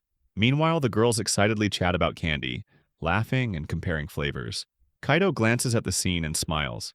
It reminds him of the past, back when he and Jin were kids spending their small allowance on sweets, arguing over flavors, yet enjoying every second of it. Those simple memories, they're the reason he still runs this shop, even if it doesn't make much profit. Jin listens, and finally he understands, so that's why Kaido keeps going. Even now, Kaido casually mentions that he manages through side jobs as well. Jin can't help but feel a bit impressed. In his own way, Kaido is doing something meaningful, but then Kaido suddenly looks at him. Strangely, something feels off. He points out how much Jin has changed. Back then, Jin barely spoke to anyone. He avoided people, never visited the shop, and ignored the kids completely. Now, he's different. Kaido smirks slightly, hinting that maybe, just maybe, someone is responsible for that change. Right on cue, Sarah runs up to Jin, her face glowing with excitement. In her hands, she holds a newly opened candy. Inside, a winning piece. She proudly shows it off, thrilled about getting a free gumball. A small victory, but for her, it means everything. Jin watches Sarah celebrate her small victory, a soft smile forming on his face. For a brief moment, he wonders, who really changed him? And just like that, time shifts. It's July. The summer heat settles in, and the three of them, Jin, Sarah, and Kaido, head out together on a mission. Bamboo cutting. Not exactly what most people plan for the day, but here they are. Jin reminds them of Shigeru's instructions, making sure everything is done properly. Kaido, acting like a seasoned expert, confidently takes the lead. He assures them there's nothing to worry about. Meanwhile, Jin sends Sarah off in another direction to help gather bamboo. Sarah tilts her head, slightly confused. Can bamboo really be used for making noodles? That question lingers, and suddenly the story rewinds to earlier that same day. Jin finds himself buried under an overwhelming amount of salmon noodles, box after box, more than anyone could reasonably eat. Apparently, it's that time of year. Sarah recalls hearing that sending salmon noodles during midsummer is a tradition. Jin explains further. When boiled, the noodles stretch long, symbolizing long-lasting relationships, especially with people you don't meet often. A nice meaning. But still, this amount? It's excessive. And just when it seems like it can't get worse, Kaido shows up, carrying even more noodles. Of course he does. With a grin, he declares that this will make their relationship last forever. It's his way of returning a favor from last year. Jin just stares at the growing pile. Yeah, this is starting to feel like a curse. Last time it was already too much. But this time, Jin thinks it might be different. After all, he now has Sarah with him, someone who can probably eat a lot. Sarah immediately blushes, caught off guard by the expectation. She's not even sure how to respond, but one thing is clear. She wants to try these noodles. It's her first time, after all. Hearing that, Kaido's eyes light up. If they're going to do this, they might as well do it properly. He suggests giving Sarah a true cultural experience. Flowing noodles. Back in the present, Jin successfully cuts down a piece of bamboo, realizing it's perfect for Kaido's idea. Shigeru had already given them permission to use bamboo from his grove, so everything lines up. Then suddenly Sarah looks at the remaining bamboo. Curiosity sparks. She asks if she can cut the rest. Jin pauses. Is she planning to use her sword? Sarah confidently claims she can cut faster than their tools. Jin isn't fully convinced, Cutting bamboo isn't exactly easy, but Sarah insists. For someone like her, a knight, it should be simple. Reluctantly, Jin agrees. Sarah slowly unsheathes her sword. Her expression sharpens, her stance becoming focused and precise. And then, one swift strike. The bamboo falls. Not just one, multiple. Jin freezes. The cuts are incredibly clean. Smoother than anything a saw could manage, it's almost unreal. For a moment, he genuinely sees her as a powerful knight. But then, he notices something. Sarah looks refreshed. Too refreshed. That's when it clicks. This wasn't just about efficiency. She wanted this. She wanted to swing her sword. When Jin questions her, Sarah struggles to come up with an excuse. But eventually, she gives up and admits the truth. She simply missed it. A nostalgic swing of the blade. Jin understands. Her strength isn't just talent, it's built from constant practice. Holding back like this must be difficult for her. And honestly, yeah, that makes sense. Just then, Kaido comes running over, drawn by the loud crashing sounds. He stops in his tracks when he sees the fallen bamboo. They've already reached their target. He's impressed. Without wasting time, he suggests they head back. Sarah immediately volunteers to carry the bamboo to the car. Kaido hesitates, thinking it might be too much for her. But before he can say anything, she lifts everything, effortlessly. Kaido stares in disbelief. Jin casually tells him not to think too hard about it. Yeah, at this point, it's better not to question things. Soon, the three of them arrive at Minori and Shigeru's place. Shigeru thanks them for their help and suggests they start preparing the flowing noodles. Kaido wastes no time pulling out various tools, but something feels off. Sarah looks at them carefully. These don't look like normal cooking tools. Not at all. What exactly are they planning? Jin and Kaido exchange a glance. A quiet, almost mischievous understanding passes between them. And then they look at Sarah. There's a strange intensity in their eyes, almost like they're testing her. Can she keep up? Sarah feels a sudden chill run down her spine. Yeah, this is definitely not just about noodles anymore. Jin and Kaido move with surprising energy, completely absorbed in their task. There's a spark in their eyes, like two kids about to build something exciting. Sarah watches from the side, growing more and more uneasy. Flowing noodles. What does that even mean? For a moment, her mind jumps to the worst conclusion. Are they preparing for some kind of battle? Because, honestly, the intensity says yes, but the context says absolutely not. Meanwhile, the two guys continue cutting and shaping bamboo with full focus, while Sarah sits there completely lost. She doesn't understand a single thing that's happening. Minori notices her confusion and smiles softly. When Sarah finally asks what flowing noodles actually are, Minori simply tells her to be patient. It's something she has to see for herself. And besides, Jin and Kaido are clearly putting in all this effort just for her. That thought alone makes Sarah glance at Jin, and instantly she gets flustered. Trying to hide it, she quickly asks if she can help. Minori gently suggests she assists later by preparing the noodles. Soon enough, Jin and Kaido finish their work. What once were simple bamboo stalks have now turned into a long, smooth structure, like a slide. Water flows gently through it, glistening under the sunlight. Sarah stares at it in amazement. How did they even make that? Minori announces that the condiments are ready while Kaido is already impatient, clearly starving. Jin, on the other hand, wonders if Kaido can even handle the amount of noodles they're about to eat. Yeah, considering it's from 3 different families, this might get serious. Jin hands Sarah a small bowl of dipping sauce and calmly explains the rules. The noodles will flow down the bamboo and she has to catch them using chopsticks. Simple in theory, not so simple in practice. Sarah's eyes light up with excitement. This is something completely new and she's ready to try. Jin places the first batch of salmon onto the bamboo, and the thin strands begin sliding down with the flowing water. Kaido suddenly leans forward, his expression sharp, almost like a coach in a high-stakes match. He tells her to catch them. No pressure, right?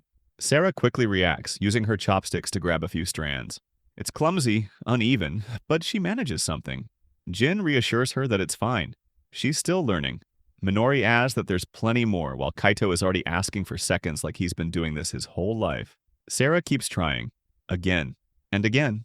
But each time the noodles slip past her. Her movements are just slightly off. The timing isn't right. Slowly, her excitement fades into frustration. She lowers her gaze, clearly disappointed. Minori notices and gently steps in, suggesting they guide her through it. As another batch of noodles flows down, Jin moves closer and shows her how to properly hold the chopsticks. He quietly wonders why something so simple feels so difficult for her. But instead of overthinking it, he encourages her to try again. After all, this isn't just eating, it's a summer tradition. Minori releases another stream of noodles. Jin watches carefully, guiding Sarah on when to move. Now, Sarah reacts. Her chopsticks move smoothly this time, and she catches them. For a brief second, everything feels still. Sarah looks down at the noodles in her grasp, almost in disbelief. Then she dips them into the sauce, brings them to her lips, and takes a bite. She slurps, and her eyes widen. The taste hits her instantly. Light, refreshing, perfect for the summer heat. She can't hide her happiness. It's not just the flavor, it's the entire experience. The challenge, the fun, the shared moment. She smiles brightly and thanks Jin, her voice full of genuine joy. Jin, as usual, doesn't say much, but there's a subtle shift in his expression, a quiet satisfaction.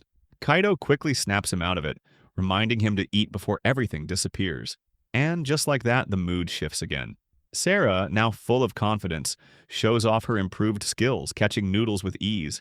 Before long, the simple activity turns into a friendly competition. Who can catch more? Who's the fastest? What started as a cultural experience becomes a full-on battle. Well, a peaceful one this time. Not long after, the couple heads out to harvest tomatoes under the warm summer sun. The air feels heavy but calm. Jin explains the process simply. Pick the tomatoes by hand and use scissors to trim any overgrown stems. Sarah nods enthusiastically, ready to help. And for some reason, she looks genuinely excited. Jin watches her for a moment, slightly puzzled. It's just tomato picking. So why does she look this happy? But before he can think too much about it, Sarah suddenly screams. Jin rushes over, expecting something serious. But instead he finds her holding a green tomato, her face filled with concern. She assumes something is wrong. After all, shouldn't tomatoes be red? Jin gently reassures her. There's nothing wrong with it. In fact, picking them while they're still green is sometimes better. He explains that certain fruits and vegetables continue to ripen even after being picked, especially in this heat. With the current weather, tomatoes will turn red quickly during transport. Timing matters a lot. Sarah listens carefully, then relaxes. The tomato isn't sick, it's just early. Relieved, she smiles again. Jin then looks at her and asks if she's ready for the real challenge. And just like that, the harvesting begins. Sarah moves through the plants, carefully picking each tomato. In her mind, she starts imagining them all lined up in a market, neat rows shining under the light. It's a simple task, but to her it feels meaningful. Then suddenly she spots one, a bright red tomato, perfectly ripe. Her eyes light up as she excitedly calls Jin over. Jin takes a look and calmly says they won't sell that one. It's too ripe for delivery. They can either leave it in the honesty box or eat it themselves. Sarah stares at it. It looks too good. Juicy, fresh, almost calling out to her. But just as she's about to give in, Jin reminds her to finish the work first. Yeah, no shortcuts today. Fortunately, it doesn't take long for them to finish harvesting. And the moment they're done, Sarah's excitement returns instantly. She hands Jin another ripe tomato she found, and together they rinse them with cool water. Then they find a quiet spot under the shade of a tree. A gentle breeze passes through, making the moment feel even more peaceful. Sitting side by side, they take a bite. Crunch. Juice bursts with every bite. Sarah's eyes widen in pure delight. The taste surprises her. It's sweet, refreshing, and far better than she expected. She can't stop smiling. For a while, they sit in silence, simply enjoying the moment. Then Sarah speaks again, saying these tomatoes taste even better than the ones she knew before. Jin explains that this is something special, freshly picked produce, eaten right away. It's not something people usually experience.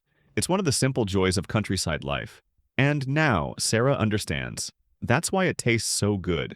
After finishing, she looks at Jin with a hopeful expression. She wants more. Jin sighs, pointing out that she's already eaten 4. 4? But Sarah quickly argues that it's better than leaving them on the plant. Honestly, she's not wrong. Jin pauses, then nods. Leaving too many fruits can actually harm the plant. He admits he'll manage things better next time. Sarah smiles softly. In that moment, her thoughts shift. She starts to appreciate farmers like Jin, people who quietly work behind the scenes so others can enjoy something as simple as vegetables. Something most people never think twice about. At first, she believed it was all trivial. Now, she sees it differently. She imagines people smiling as they eat these tomatoes. The same kind of joy she just felt. That thought alone makes her happy. Jin listens, and for once he's caught off guard. Her words reach him in a way he didn't expect. His expression softens, almost turning bittersweet. He's seen her smile many times, but this feels different. It means something. Breaking the silence, Sarah suddenly looks back at the tomatoes and wonders when their children will make their debut in the supermarket. Jin pauses. Children? Yeah, that's one way to put it. The day of delivery finally arrives, and Sarah can barely hide her curiosity. She watches closely as the tomatoes are loaded, wondering how everything works behind the scenes. During the journey, her thoughts drift to something Jin mentioned earlier, the agriculture co-op. What exactly is that? Jin explains it simply. It's a place where small farmers come together. They sell their crops, borrow tools, and share knowledge. A system built on cooperation. Sarah listens, then compares it to something familiar from her world, an adventurer's guild. Of course she does. She even wonders if she needs to greet some kind of guild master. Jin quickly shuts that idea down, explaining there's no such person waiting for them. Yeah, no dramatic introductions today. The delivery goes smoothly, and before long, they're on their way back. But Jin decides to make a quick stop. A supermarket. Sarah's eyes immediately light up as she steps inside, looking around with curiosity. There are so many options, so many unfamiliar items. It's almost overwhelming. She turns to Jin for help, asking what they should buy. But Jin reminds her they still have plenty of ripe tomatoes at home. So instead, he asks her what she wants to eat. Sarah pauses, slightly flustered. Then, in a soft voice, she admits that anything Jin makes tastes good. Since she isn't familiar with this world's food, she leaves the decision to him. Jin sighs internally. Yeah, that answer doesn't make things easier. Because somehow, anything is fine is the hardest choice of all. Sarah tilts her head, confused by his reaction. Jin explains that deciding what to cook becomes tricky when there's no clear preference. That's when Sarah remembers something her mother once said. It sounds familiar, but even so, she hesitates to make demands. Jin reassures her. The person cooking doesn't want perfection. They just want to hear that the food is enjoyed. That realization hits her. Maybe that's all it ever was. She starts thinking more seriously about what she wants. Meanwhile, Jin insists he's just trying to shop efficiently, which somehow surprises her. Wait, that's the goal? Jin chuckles and asks again. This time, Sarah thinks carefully. Tomatoes, maybe in soup, and cheese. Simple but specific. That's all Jin needs. He quickly decides on the menu. Chicken tomato soup and stuffed tomatoes. Something warm, something flavorful. He tells her to look forward to it. As Jin gathers the ingredients, his movements are quick and precise. He knows exactly what he needs. But Sarah, she's stuck. Completely stuck. In front of a shelf filled with chocolates. So many types. So many choices. She stares at them, unable to decide. In the end, she chooses. All of them. Of course she does. Jin immediately suggests she should narrow it down to one or two. Sarah's shoulders drop slightly, her expression looking like a child whose dream just got crushed. Yeah, that one hurt. Still, they continue shopping, picking up essentials along the way. Then suddenly, Sarah spots discounted eggs and happily points them out. Jin agrees, and her cheerful reaction makes him smile again. But just as things settle, a couple of women nearby notice them. They watch quietly for a moment, then smile to themselves. Seeing Jin and Sarah together reminds them of their own early days of marriage, shopping side by side, sharing small moments. They realize who Jin is, and gently step away, not wanting to interrupt what they assume is a honeymoon phase. Back at the cart, Sarah returns with the eggs and notices something strange. Jin's face looks red. She questions it, but he quickly brushes it off, insisting it's nothing. Yeah, definitely nothing suspicious there. On the way back, Jin asks what she ended up choosing. Sarah proudly shows him a small cube-shaped chocolate. The packaging caught her attention. It looked cute and neat. Without waiting, she unwraps one and takes a bite. Her eyes widen. It's sweet. Really sweet. She seems pleasantly surprised and immediately offers one to Jin. But Jin shakes his head, reminding her that he's driving. He'll have some later. Maybe at a red light. And then Sarah makes a suggestion. A bold one. She offers to feed him herself. Jin freezes. For a moment, everything feels still. Did she really just say that? But before anything can go further, he notices the traffic light and stops the car. Sarah gently feeds him the chocolate. And just like that, it happens. Jin reacts, slightly caught off guard by the sweetness. It's been a while since he's tasted something like this. But then he notices something else. Sarah's face is completely red. She looks embarrassed, deeply embarrassed. Jin tells her she didn't have to do that if it made her uncomfortable. But Sarah quickly explains herself. She's just trying to act like his wife, trying to get used to it. Jin is left speechless. Her determination, it's real and honestly, a little dangerous, because if she keeps this up, he might actually start taking it seriously. Unbeknownst to them across the road, two familiar figures watch the entire scene. Kaido and Kaho. They've just witnessed everything. As they walk past, they exchange knowing looks, clearly amused. Seeing their once antisocial friend acting like this, it's almost unbelievable. And just like that, a quiet realization forms. Yeah, this is definitely going to turn into rumors. Later that day, back at home, Sarah stands at the sink, carefully washing the freshly harvested tomatoes. Her movements are light, almost cheerful. There's a clear excitement in her eyes. Today's meal revolves around tomatoes, and she can't wait. Jin watches for a moment, then casually asks her to crush them. Sarah freezes. Crush them? Her expression shifts instantly. She looks genuinely upset, almost like she's being asked to destroy something precious. After everything they've been through, now she has to smash them? Yeah, that hits a little harder than expected. Noticing her reaction, Jin quickly changes the plan. Instead of crushing them right away, he suggests chopping them into pieces first and softening them in the microwave. That should make things easier. Sarah nods and takes the lead, picking up a knife. But it's clear, she's still learning. Her movements are careful, a bit slow but determined. Jin quietly observes, noticing how she's gradually getting used to handling kitchen tools. Once the tomatoes are chopped, Jin places them in the microwave. While they wait, the two move on to preparing the rest of the ingredients: chicken, onions, and everything else needed for the dish. Soon, Sarah returns to the softened tomatoes and begins mashing them. This time, she manages without hesitation. Jin reassures her that the final taste will be worth it. Then, step by step, the cooking comes together. Jin pours the crushed tomatoes into the pan, mixing them with the stir-fried chicken and onions. The rich aroma begins to fill the room. As he thinks about the next step, Sarah suddenly hands him the salt. Jin pauses. He didn't say anything, so how did she know? For a brief second, he wonders if she can read minds. But Sarah simply explains that she has been watching him cook. After seeing it so many times, she just understands. Jin can't hide his surprise. That kind of awareness doesn't come easily. He then asks her to keep stirring the stew while he prepares the next part. Sarah stands by the stove, gently mixing the ingredients. The steam rises around her, and for a moment, Jin just watches. She looks natural, like someone who belongs here, like a wife cooking for her husband. That thought lingers longer than he expects. Next comes the filling for the stuffed tomatoes. Jin asks Sarah to knead the mixture. She hesitates at first, unsure of the texture, but once she starts, she enjoys it. There's something oddly satisfying about it. Jin finds himself wondering, has cooking always been this fun? Before long, everything is ready. They set the table together, placing dish after dish neatly in front of them. There's chicken tomato stew, stuffed tomatoes, and even stir-fried tomatoes with eggs. Sarah looks closely at the stuffed tomatoes, fascinated by how the tomato itself acts like a bowl for the filling. But her attention quickly shifts. The melted cheese on top. Yeah, that steals the spotlight, and then there's bread. Her excitement spikes instantly. She's ready to eat. But Jin pauses, looking at the table.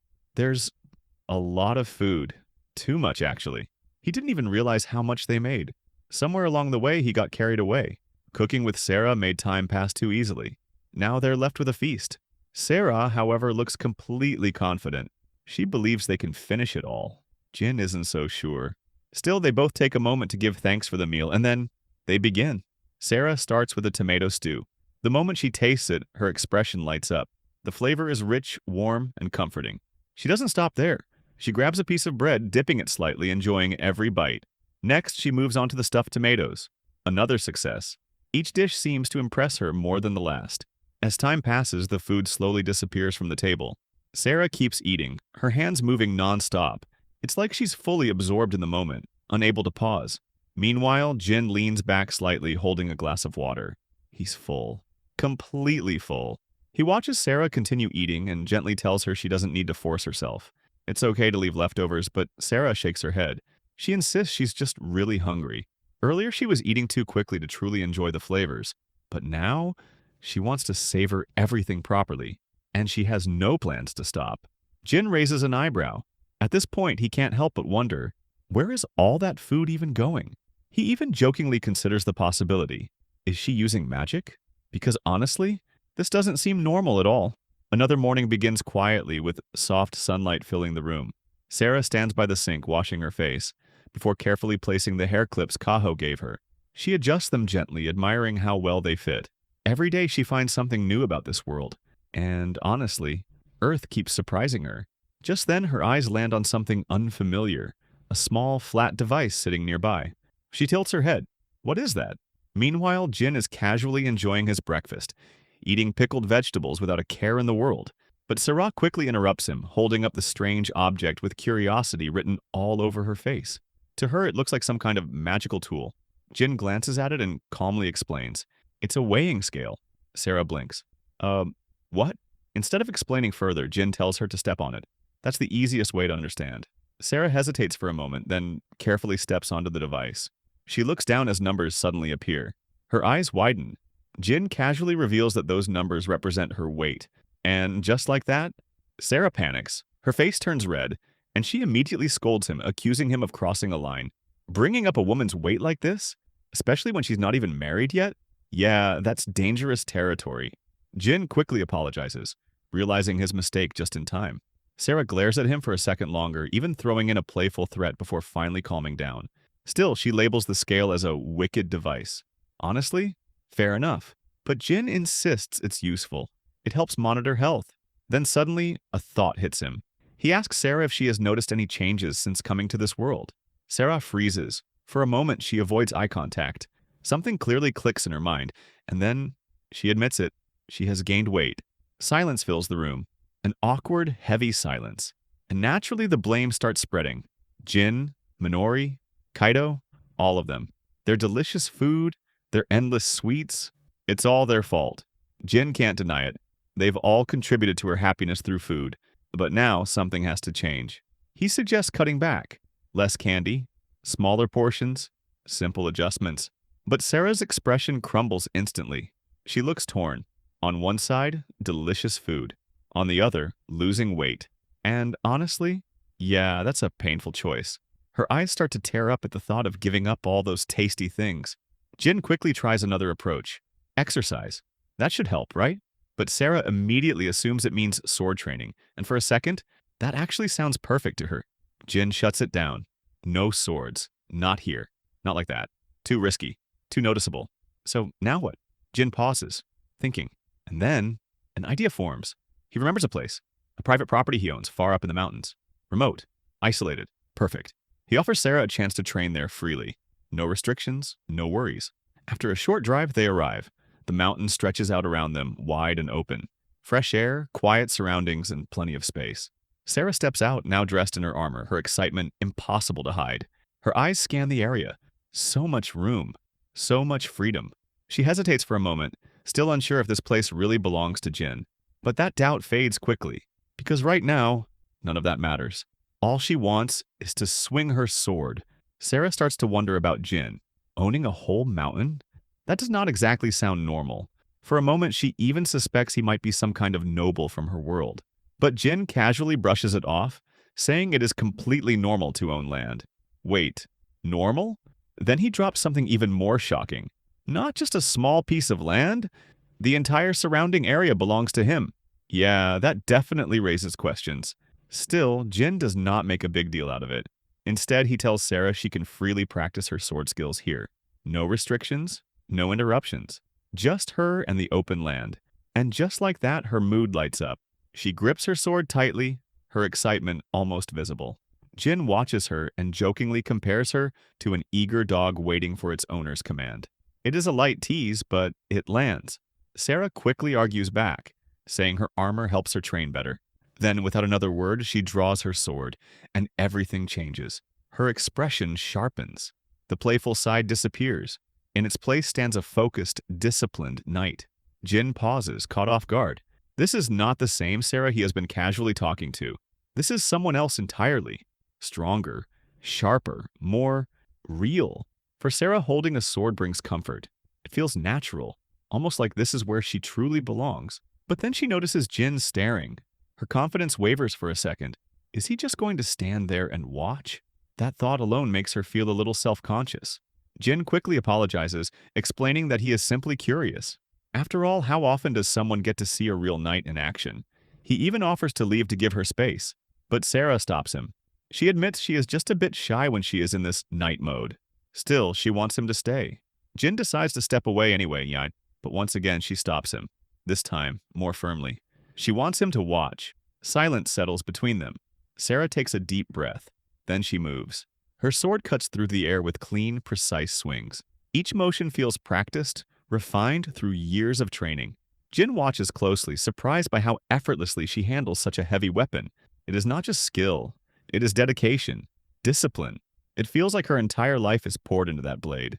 Jin cannot help but feel impressed, and honestly, a little proud. Seeing her this happy, this alive, makes bringing her here completely worth it. So he encourages her to keep going, to swing until she is satisfied. Later, the scene shifts. Sarah taps on the car window, gently waking Jin up. She thanks him, her voice calm but filled with genuine appreciation. That small moment of practice clearly meant a lot to her. Jin looks at her and thinks, yeah, this trip was the right call. She moves to the passenger seat and fastens her seatbelt. But as she settles in, something catches his attention. Her shirt is soaked with sweat and now slightly see-through. And yeah, that makes things awkward. Sarah apologizes for taking too long, completely unaware at first. Jin, on the other hand, suddenly does not know where to look. His brain is basically screaming, look away, right now. Trying to recover, he suggests she wear the jersey they brought along, but Sarah refuses. She just finished training, and the last thing she wants is to put on something hot and uncomfortable. Then it hits her. She looks down and instantly freezes. Her face turns bright red as she realizes the situation. The composed knight from earlier? Gone. Completely gone. In her place is a flustered, embarrassed girl trying to recover her dignity. Honestly, that shift is almost too quick. The two eventually return home. Jin heads straight to the kitchen, determined to prepare dinner before Sarah finishes her bath. He moves efficiently, focused on getting everything done in time. Meanwhile, Sarah feels a bit guilty. She wants to help, but she knows she cannot skip cleaning up after training. As the water runs, the house grows quiet. And for the first time in a while, Jin notices something. Cooking alone feels different, a little too quiet. He realizes he has gotten used to Sarah being around. Her presence, her energy, even her random reactions. They have become part of his routine. Now that she is not there, something feels missing, and that thought lingers quietly as he continues cooking. Jin stands alone in the kitchen, and something feels different. For the first time in a while, he is cooking without Sarah. No noise, no chaos, no sudden disasters, and strangely enough, he feels free. Being the quiet, antisocial type, this peaceful atmosphere suits him. He moves smoothly, deciding to prepare a simple Italian-style noodle dish for dinner. Every step flows perfectly. No mistakes, no interruptions, which is unusual, because when Sarah is around, things never go this smoothly.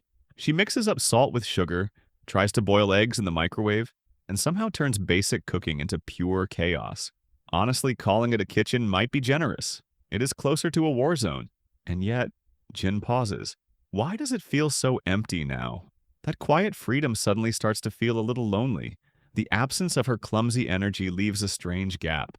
He quickly shakes off the thought and continues cooking, focusing on finishing the meal.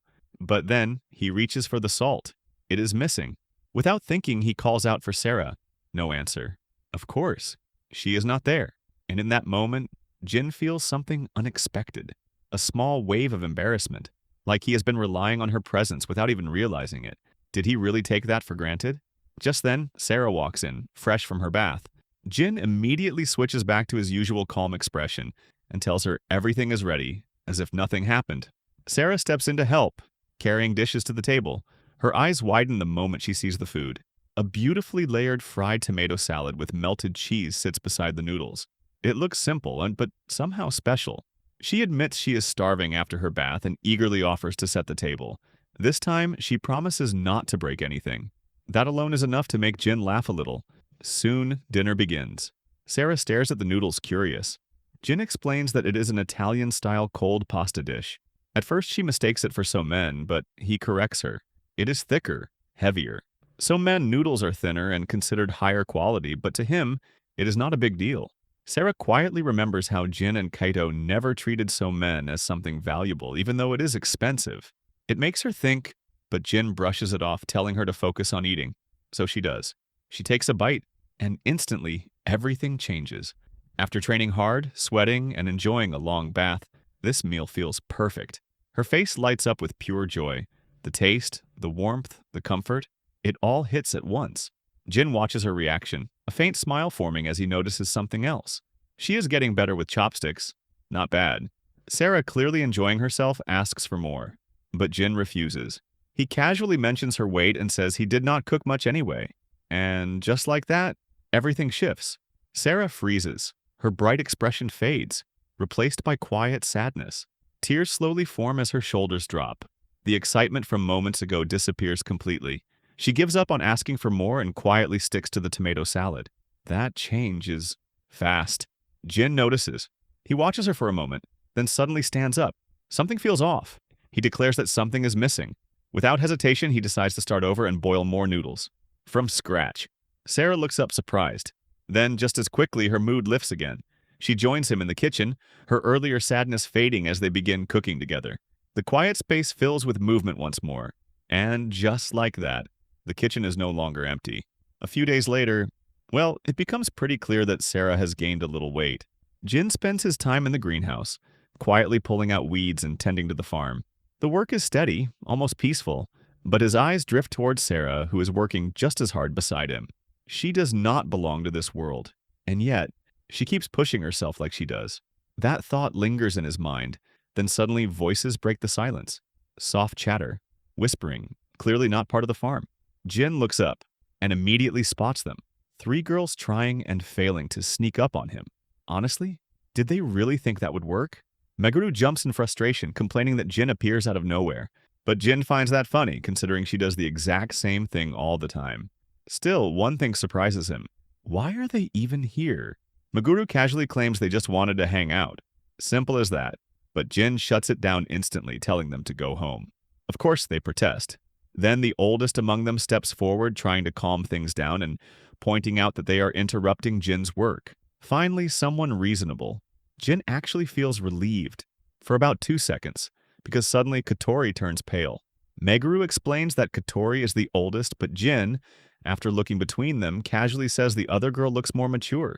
Yeah, that was the wrong thing to say.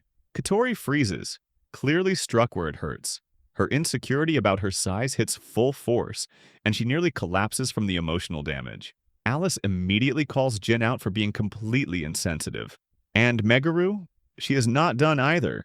She complains that Jin does not even know their names. Wait, what? The girls are shocked. They have known him since childhood. How does he not know their names?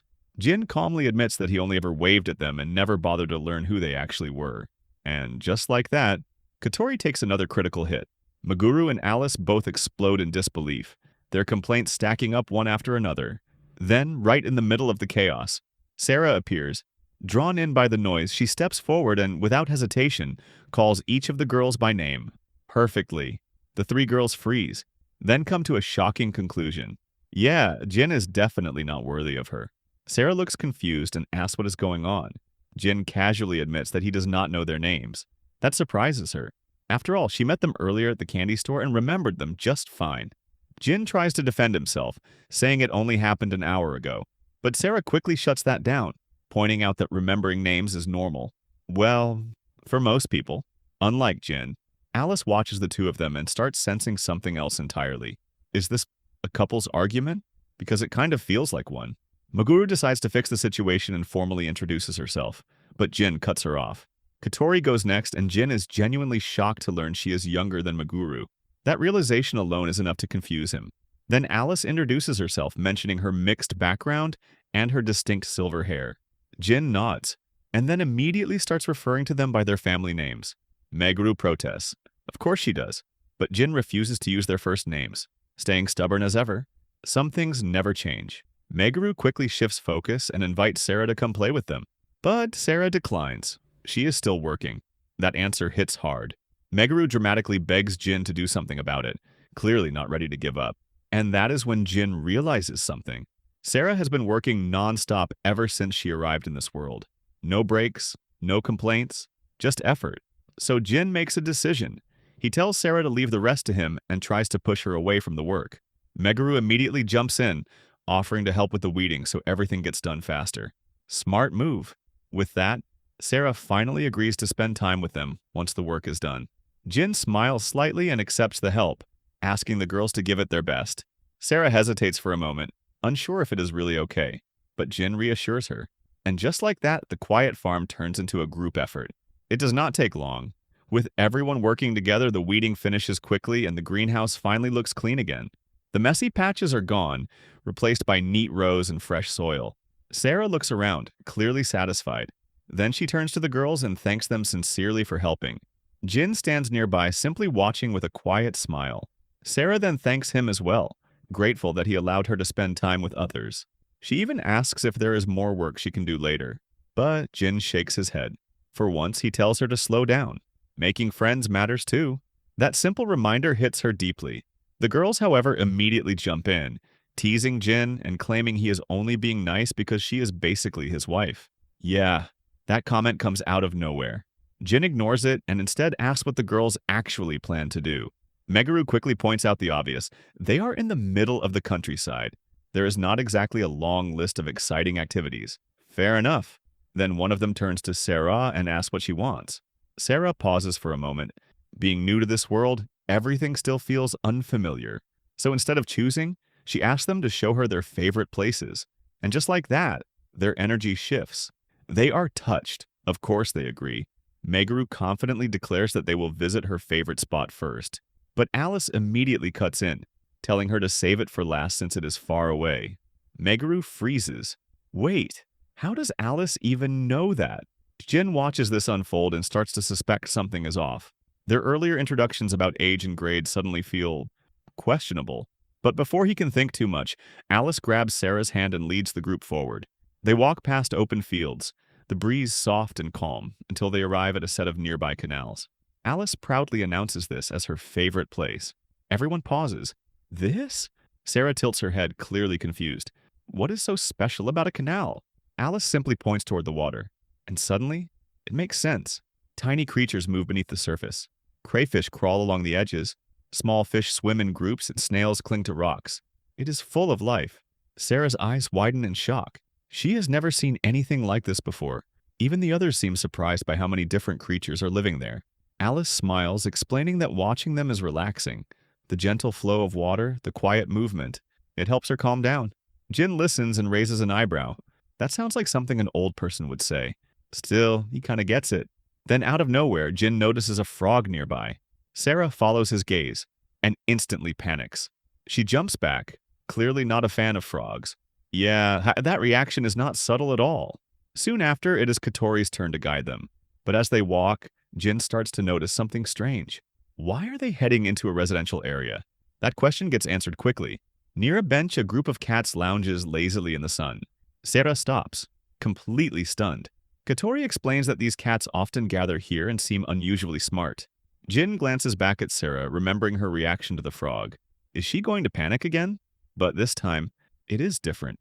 Sarah trembles slightly, but not out of fear. Curiosity. One of the cats casually walks up and brushes against her leg. She freezes. Katori gently reassures her, saying they are friendly and encouraging her to try petting one. Slowly, carefully, Sarah reaches out. Her fingers touch soft fur. And just like that, her face turns red. Jin explains that these creatures are called cats and that humans keep them as companions. Sarah looks overwhelmed, completely captivated by their cuteness. Jin watches her reaction and starts to wonder, do animals like this not exist in her world? Sarah quickly confirms it. No cute creatures like these exist where she comes from. That alone explains everything. Then one of the cats looks up at her with wide, innocent eyes. Direct hit. Sarah is done for. She starts thinking about keeping one as a pet. But before she can even say it, Jin shuts it down. Immediately, Sarah protests, pointing out that she has not even said anything yet. But Jin already knows. He explains that raising a cat costs money and requires responsibility. End of discussion. And then, something strange happens. The cats begin gathering around Jin. One by one, they surround him. The girls stare in confusion. What is going on here? Do cats just like him for some reason? Or is there something else? Because at this point, it almost feels like he is giving off some kind of hidden charm. It has been a while since they wandered into the cat's territory, and eventually it's time to leave. Sarah lingers a little longer before finally stepping away, carrying a few drinks she bought along the way. She apologizes for staying with the cats for nearly an hour, but the girls don't mind at all. After all, it's her first time meeting cats. Honestly, that kind of reaction makes sense. Meguru then suggests they head somewhere special, her favorite spot. The group follows her, leaving the streets behind as they step into a quiet, wooded area nearby. The atmosphere changes instantly. Cool air, rustling leaves, and a sense of secrecy. Then Meguru reveals it. Her secret base. From the outside, it looks hidden and simple. But inside, it's surprisingly cozy. It almost feels like a small living room, filled with scattered toys and random items. Sarah looks around in amazement. A secret base? What does that even mean? Meguru playfully claims it's a hideout from bad guys, and for a second, Sarah actually believes it. Yeah, she was ready for a full mission briefing. Jin quickly steps in and clears things up, stopping her imagination from going too far. He looks around, slightly surprised, realizing Meguru really brought them here. Kotori wonders if Jin already knew about this place, and he nods. Back when he and Kaito used to play here, it was much smaller. Now, it's grown, improved, maintained. The girls realize something important. The base has been passed down over time, preserved by the kids who came before them. Sarah, curious as ever, asks for a proper explanation. Jin tells her the truth. A secret base is a place where kids escape from adults, a hidden world of their own. Each generation adds something to it. Games, toys, memories. It's not just a place, it's a collection of moments. Sarah takes that in slowly. So, this place is filled with everyone's memories? That thought alone fascinates her. Then suddenly, she starts giggling. She finds writing on the wall. Old, messy, but still readable. It boldly declares that Jin and Kaito would one day defeat the forces of evil. Jin freezes. Oh no! He immediately tries to erase it, but Sarah stops him, insisting that such dark history should remain buried, not erased. Yeah, and that's definitely not something he wants preserved. As the moment settles, Sarah notices a pile of wooden sticks nearby. She picks one up, tilting her head. What are these for? Meguru explains that they use them as pretend swords, clashing and playing battles. And just like that, Sarah's interest is locked in. The girls suddenly realize something. Sarah is carrying a real sword. Wait, hold on. Is she actually good with it? Sarah calmly mentions that she has spent a lot of time training. Jin notices it immediately.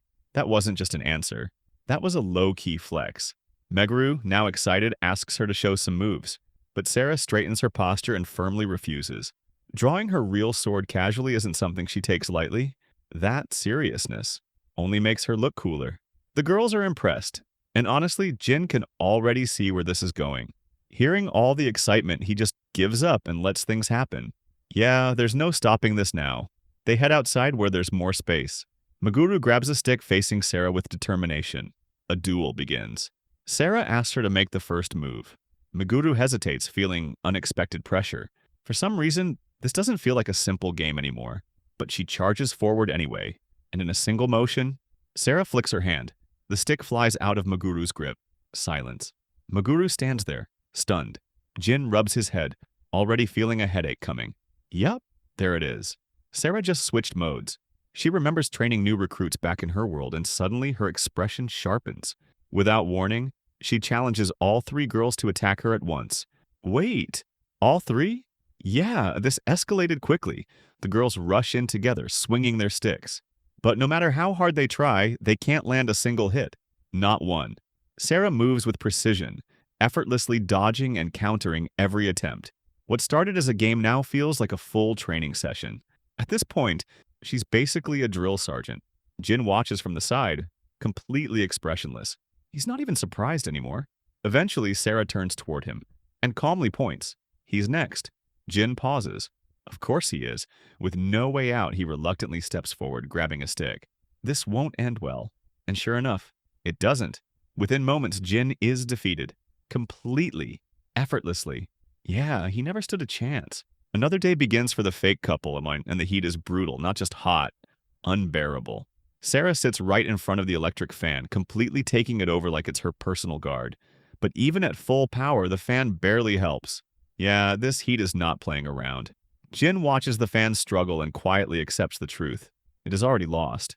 He considers turning on the air conditioner, but then remembers. It hasn't been cleaned yet, and with farm work waiting later, heat stroke becomes a real concern.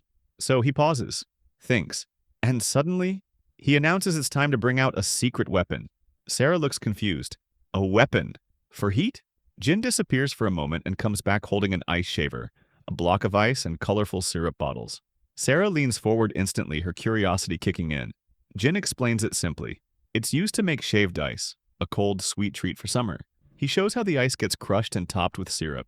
Sarah's eyes shine. Ice like this is normal here? Jin realizes something and asks if her world doesn't have it. Sarah explains that ice is rare, only found in very cold places or made using magic. That makes this simple tool feel even more amazing to her. Jin gives her a quick demonstration, then asks her to try. Sarah carefully touches the handle. Slowly, she turns it. Crunch. The sound of ice breaking fills the room.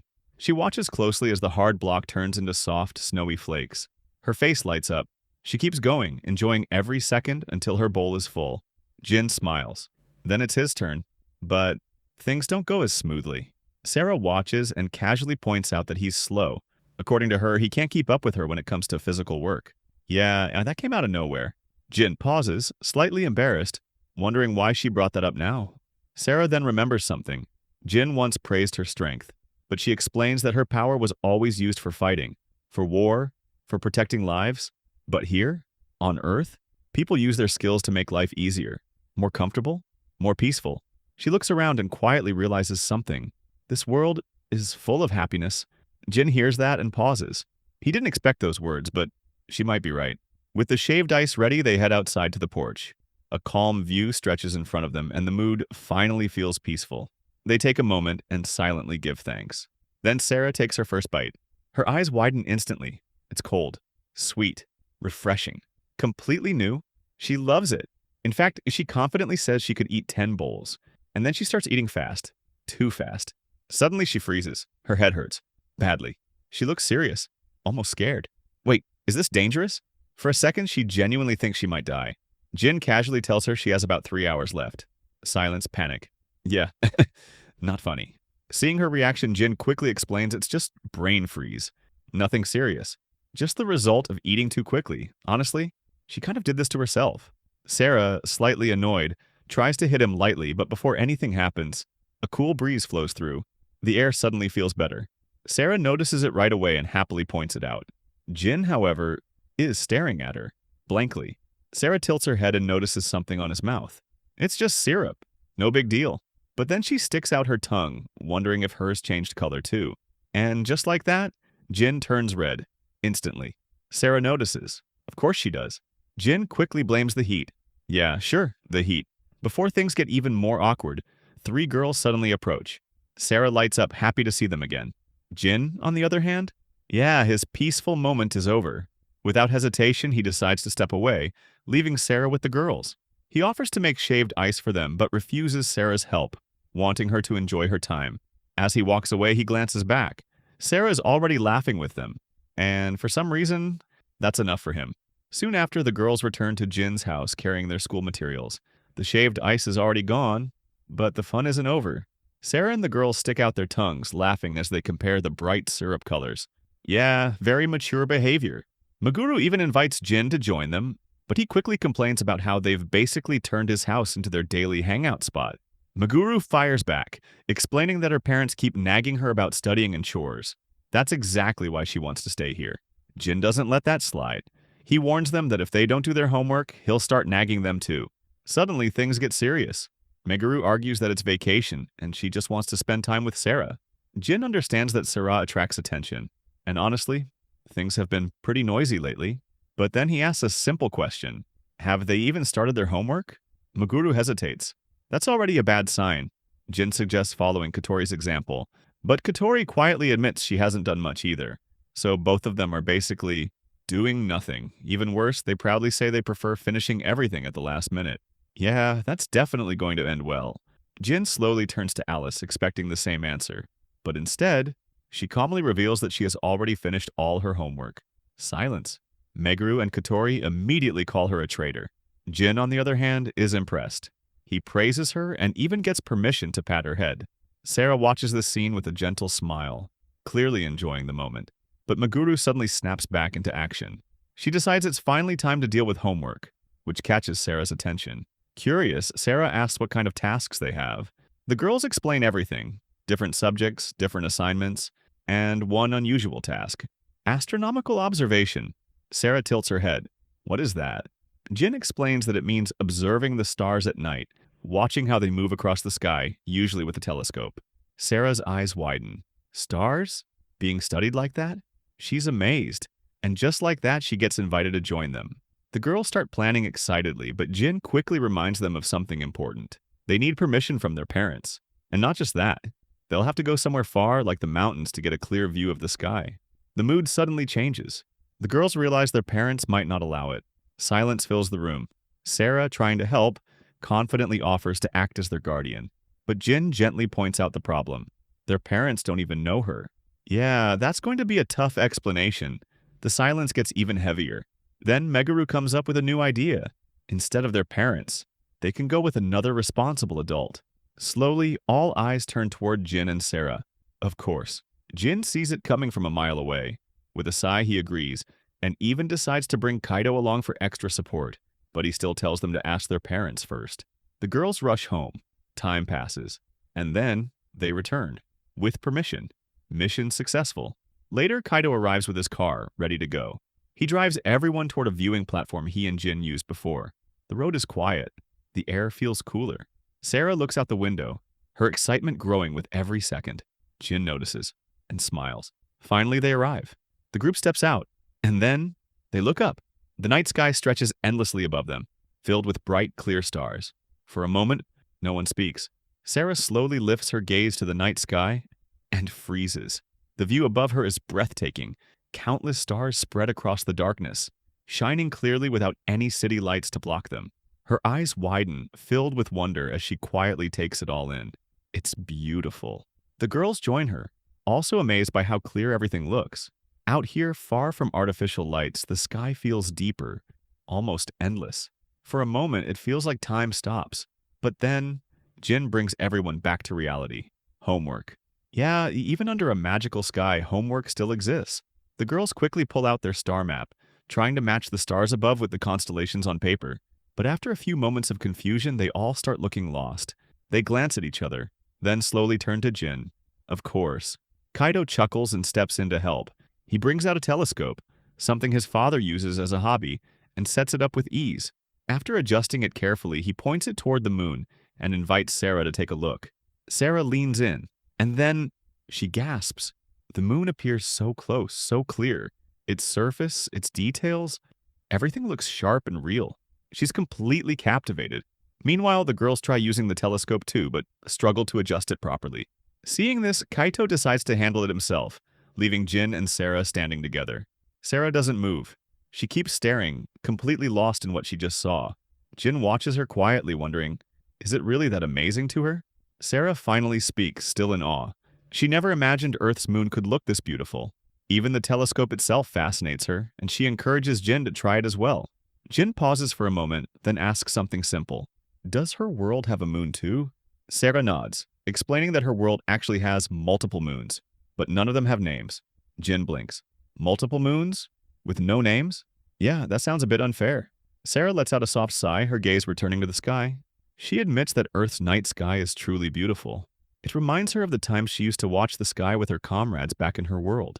There's a hint of nostalgia in her voice. Then she wonders, quietly, could this sky somehow be connected to her world? Jin hears that, and something shifts inside him. Sarah rarely talks about her past, about where she came from, so hearing this now makes him think, does she want to go back?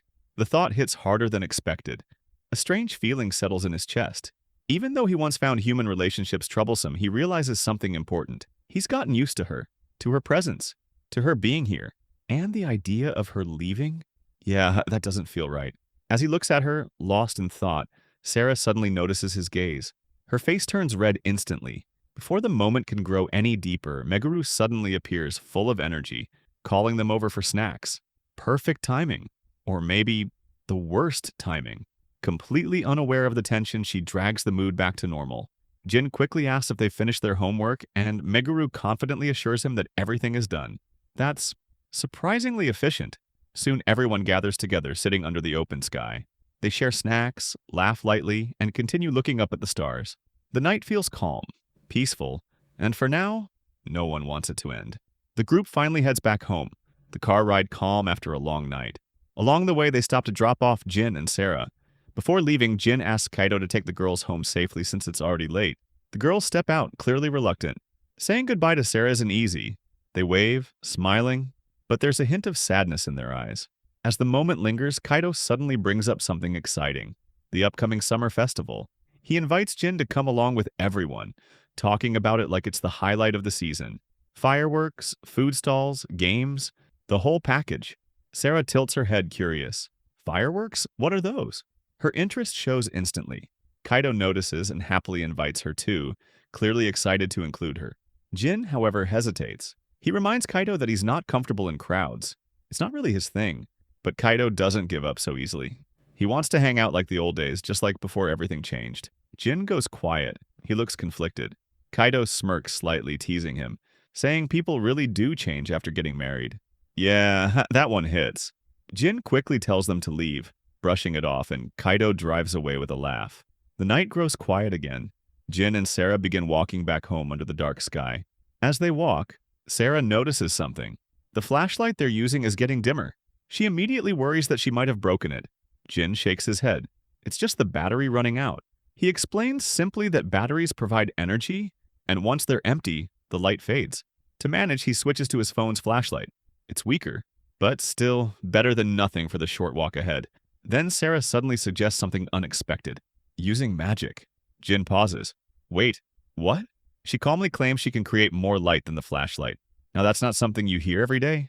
Jin hesitates, clearly unsure, but the dark path ahead isn't exactly safe either. So he gives in and tells her to try.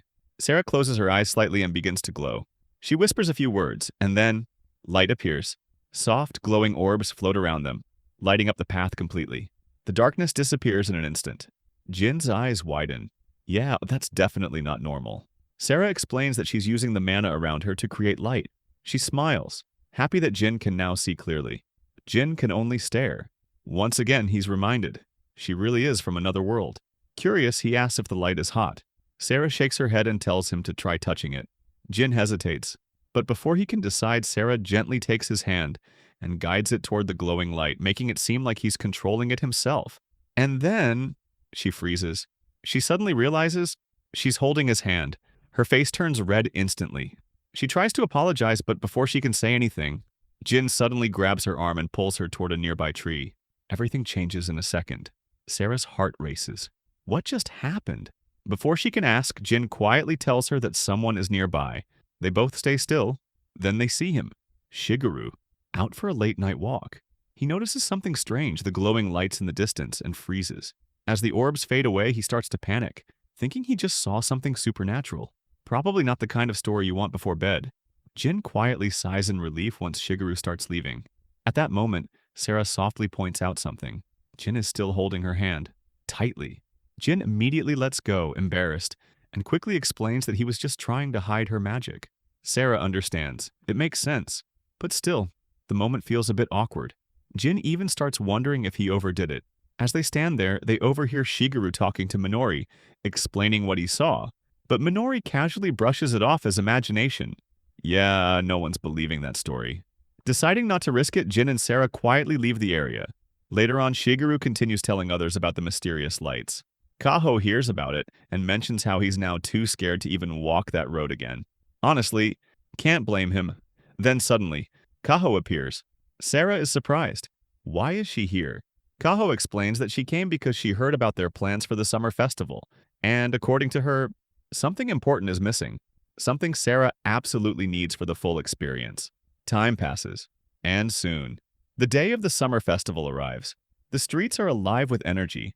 Bright lights, colorful stalls, and the sound of laughter fill the air. And among the crowd, a blonde figure in a beautiful kimono walks through the festival. The festival night begins to come alive as Meguru and Alice arrive. Greeted warmly by Kaido, lanterns glow softly and the air is filled with laughter and the smell of food. But something feels off. Jin and Sarah aren't there yet. The group starts wondering if they're running late, when suddenly nearby voices catch their attention. People are whispering about someone who looks like a model. A model? Out here? That's when they see her. It's Sarah.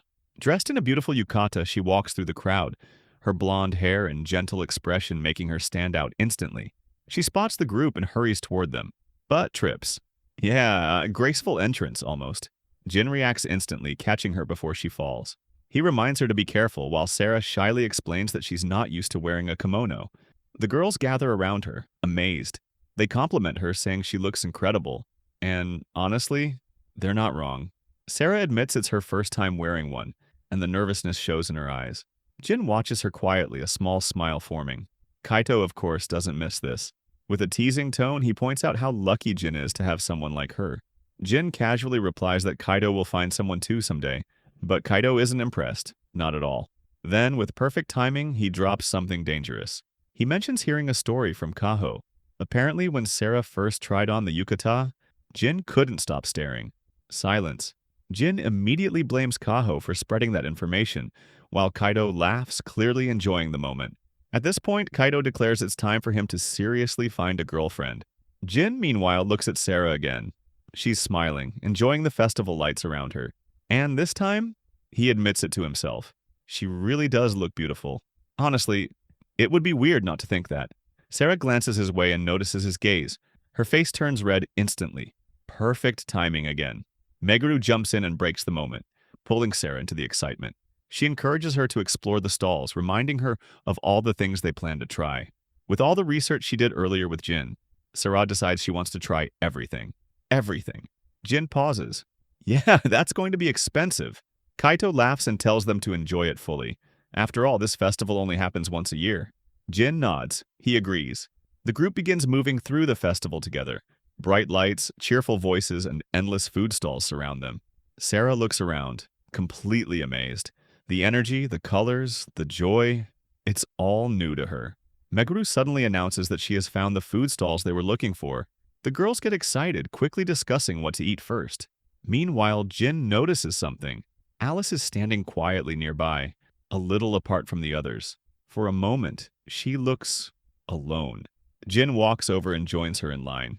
As they wait, Alice smiles softly and mentions that she's already enjoying the festival a lot. And, strangely, she credits Jin for it. Jin pauses, confused. Why him? But before he can think too much about it, the girls call them over, waving excitedly with food in their hands. Jin looks at them, then at Sarah. He remembers what Kaito said, what Alice said, and finally understands. It's not really because of him. It's because of Sarah. A small smile appears on his face. For once, he feels something simple, gratitude. And quietly, he realizes he should be the one saying thank you.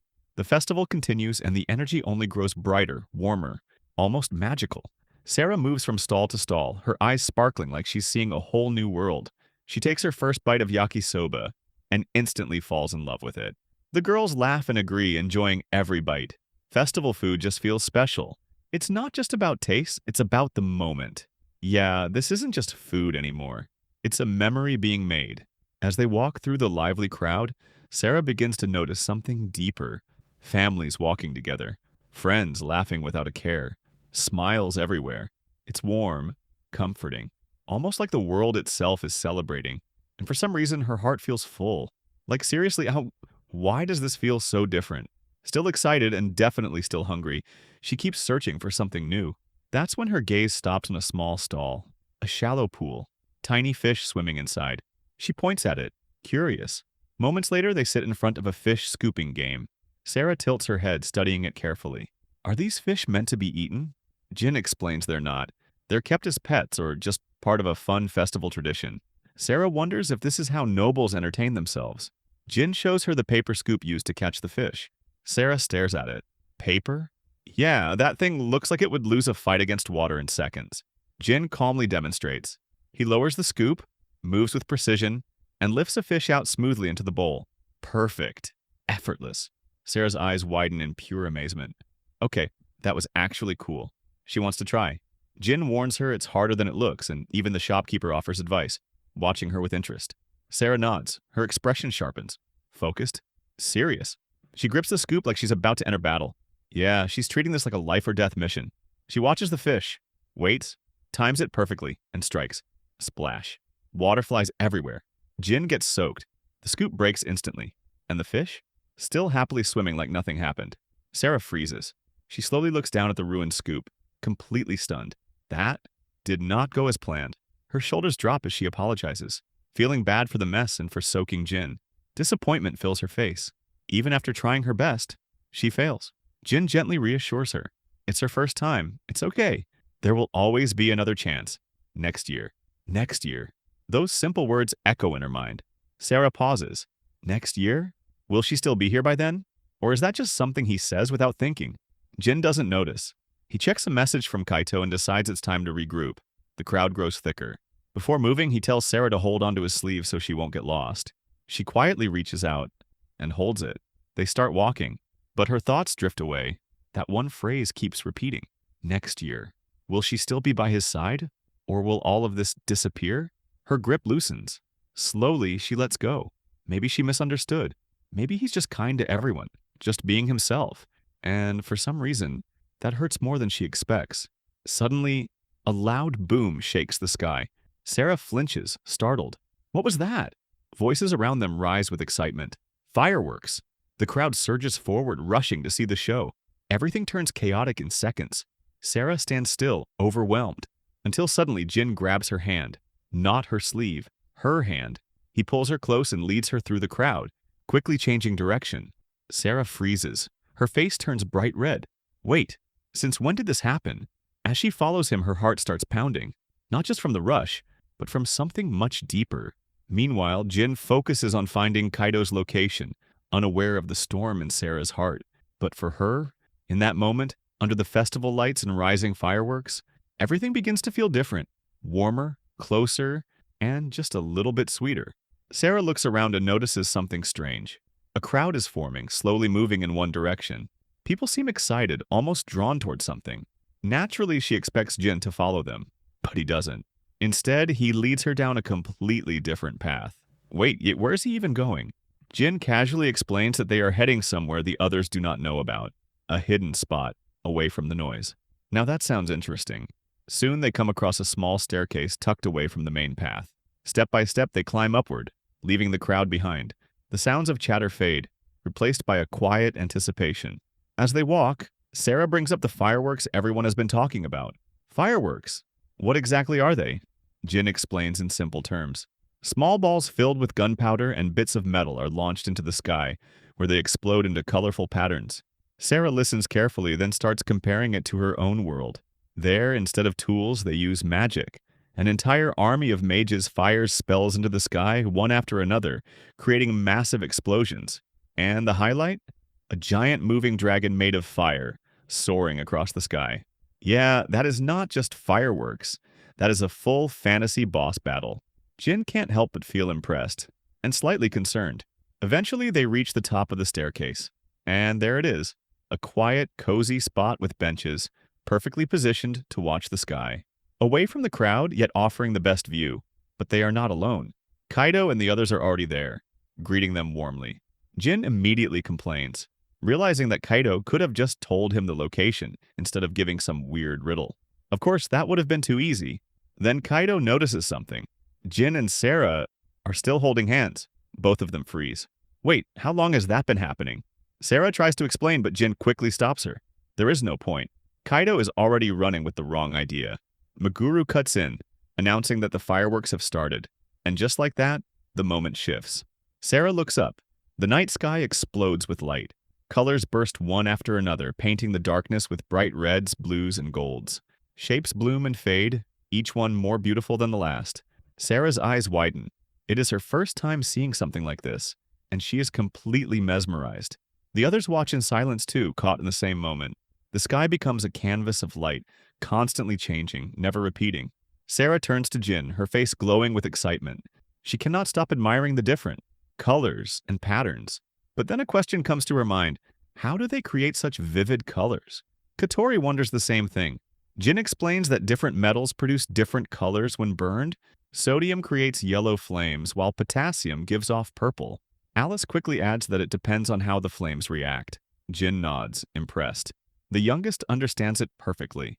Meanwhile, Katori looks slightly hurt, and Mekru honestly does not seem to care at all. Yeah, priorities are clearly different here. As the fireworks continue, Sarah becomes even more amazed. The idea that people can control fire like this, changing its color and shape, fascinates her. To her, this world feels full of wonders. Jin listens, then casually mentions that he would like to see that fire dragon from her world someday. Sarah pauses. Her expression changes just slightly. She quietly hopes that one day she can show him her home, the royal capital, her world. Jin suddenly realizes what he just said. And that thought hits deeper than expected. It has already been a month since Sarah arrived here. Lately, she has been thinking more about her old world, remembering it, missing it maybe. Jin watches her, trying to read her expression. Does she like being here? Or does she want to go back? He cannot tell.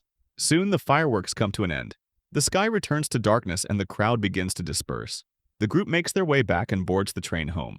Inside, the atmosphere is calm, quiet. Then suddenly, Sarah starts giggling. Jin looks at her confused. She mentions that strange feeling after a festival ends, that quiet sadness that comes out of nowhere. Jin shrugs it off, saying it is just because all the loud people have finally gone silent. That answer is so simple. It actually makes her laugh. The train rattles gently as it moves through the night. Jin leans back, thinking about everything. The time they have spent together. The small moments, the laughter, the chaos. Then he asks her something. If she had the chance, would she go back to her world? Sarah says nothing. Only the sound of the train fills the space between them. Jin waits, no response. He tries again, but before anything happens, Sarah slowly leans her head onto his shoulder. And just like that, she falls asleep. Jin blinks in surprise. Seriously, right now? Her face is completely relaxed, almost goofy, like she is dreaming about something simple. Probably food. Yeah, that checks out. Jin watches her quietly, and then it clicks. Maybe he has been overthinking everything. Maybe his worries were never real to begin with. As the train comes to a stop, everyone steps out, still carrying the excitement of the night. The festival, the lights, the laughter, it all lingers in the air. Kaito casually tells Jin and Sarah to head home, saying he will take care of the others. Jin hesitates for a moment, asking if he is really fine handling everything alone.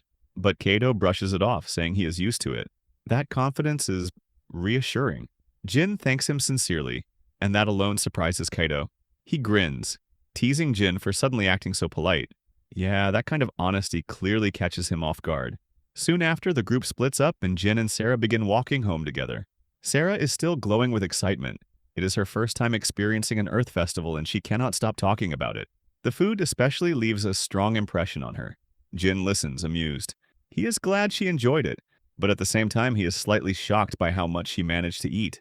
Seriously, where does it all go? Sarah, however, admits she is a bit disappointed. The games did not go well for her, especially the shooting and goldfish scooping. And then it happens. Her gaita suddenly snaps. Before she can react, she loses balance and falls straight to the ground. Jin rushes to her side immediately. Sarah apologizes, explaining that her sandal broke, but Jin's attention is already on her ankle. It looks bad. Swollen. Definitely not something to ignore. He asks if she can walk, but Sarah insists she is fine. Even with the pain, she tries to stand, determined to prove it.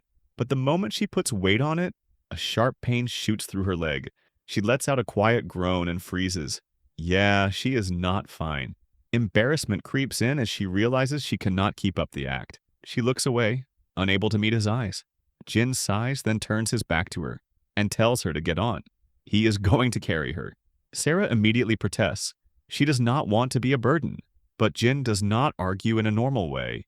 Instead, he compares the situation to an injured soldier being supported by a comrade. That works surprisingly well. Sarah's eyes light up as she imagines it. To her, it perfectly represents the bond between warriors. Jin just lets her believe that. Whatever helps. He urges her to hurry, and this time, she accepts. Carefully, she climbs onto his back, thanking him softly. And just like that, they begin walking home. The path is quiet. Fields stretch around them, streams flowing gently nearby. The night air is calm, almost peaceful. For a while, neither of them speaks. Sarah holds onto Jin, but her thoughts begin to drift. A heavy feeling settles in. She realizes something. She always seems to cause trouble for him. Even now, after insisting she would be fine, she ends up relying on him again. She knows her ankle will take a few days to heal and tomorrow's work. She will not be able to help. The guilt builds. Jin, as always, tells her to rest. Because of course he does. That only makes it worse. Sarah struggles to find the right words. She wants to thank him properly, but nothing feels enough. Jin notices her hesitation and wonders if she is uncomfortable. Then she finally speaks. She admits that she has been receiving help again and again, and promises that one day she will return the favor. She asks if there is anything he wants. Jin answers quickly, nothing. That response makes things awkward. But he brushes it off, telling her not to think too much about it, and to focus on her injury instead. Still, Sarah continues. She opens up about her past. Growing up in a family of knights, she was always taught one thing. to protect others, never to be protected. That belief shaped her entire life. And now, she does not know how to handle being the one who is helped. Jin listens quietly. He was not expecting something this deep. It makes him realize just how different her world is from his. He sighs, then gently reassures her. Her life has completely changed since coming here. It is only natural to feel lost sometimes. And despite everything, she is still standing, still smiling. That alone is impressive. He tells her not to worry so much and to accept things as they come. Then, without thinking too much, he says something simple. To him, she is just a normal girl. That line hits. Sarah's face turns red, her heart skipping a beat. Jin continues, telling her to take her time figuring things out. There is no need to rush, and until then, he will stay by her side. That realization settles deep within her. She thanks him again, feeling a warmth she cannot fully explain. Even though she feels like she has nothing to give in return, she accepts his kindness. In her mind, she is ready to do anything for him, even if he expects nothing. Then suddenly, a random thought crosses her mind. Am I heavy? Jin tries to deny it at first, but then hesitates, and kind of admits it. Bad move. Sarah goes silent, and the next second, Jin cries out in pain as she grips him tighter. Yeah, maybe honesty was not the best choice here. 4 days pass, and the sun hangs high in a blazing August sky. In the middle of the fields, a familiar blonde figure works tirelessly, pulling out weeds one after another. A pile quickly forms beside her. Jin watches from a distance, his expression blank. Wait, shouldn't she still be resting? Just days ago, her ankle was swollen badly. He clearly told her not to push herself. And yet here she is, moving like nothing ever happened. Sarah insists she is fully recovered. She explains that she used mana to speed up the healing in her leg. And honestly, Jin believes it. He saw it himself that morning. The swelling had almost completely disappeared. Still, something feels off. When she asked for work earlier, Jin realized something important. Sarah is not the type to sit around doing nothing. If given a choice, she will always choose to work. Then another thought crosses his mind. That promise she made, to repay him by fulfilling his desires. Jin glances over at her again.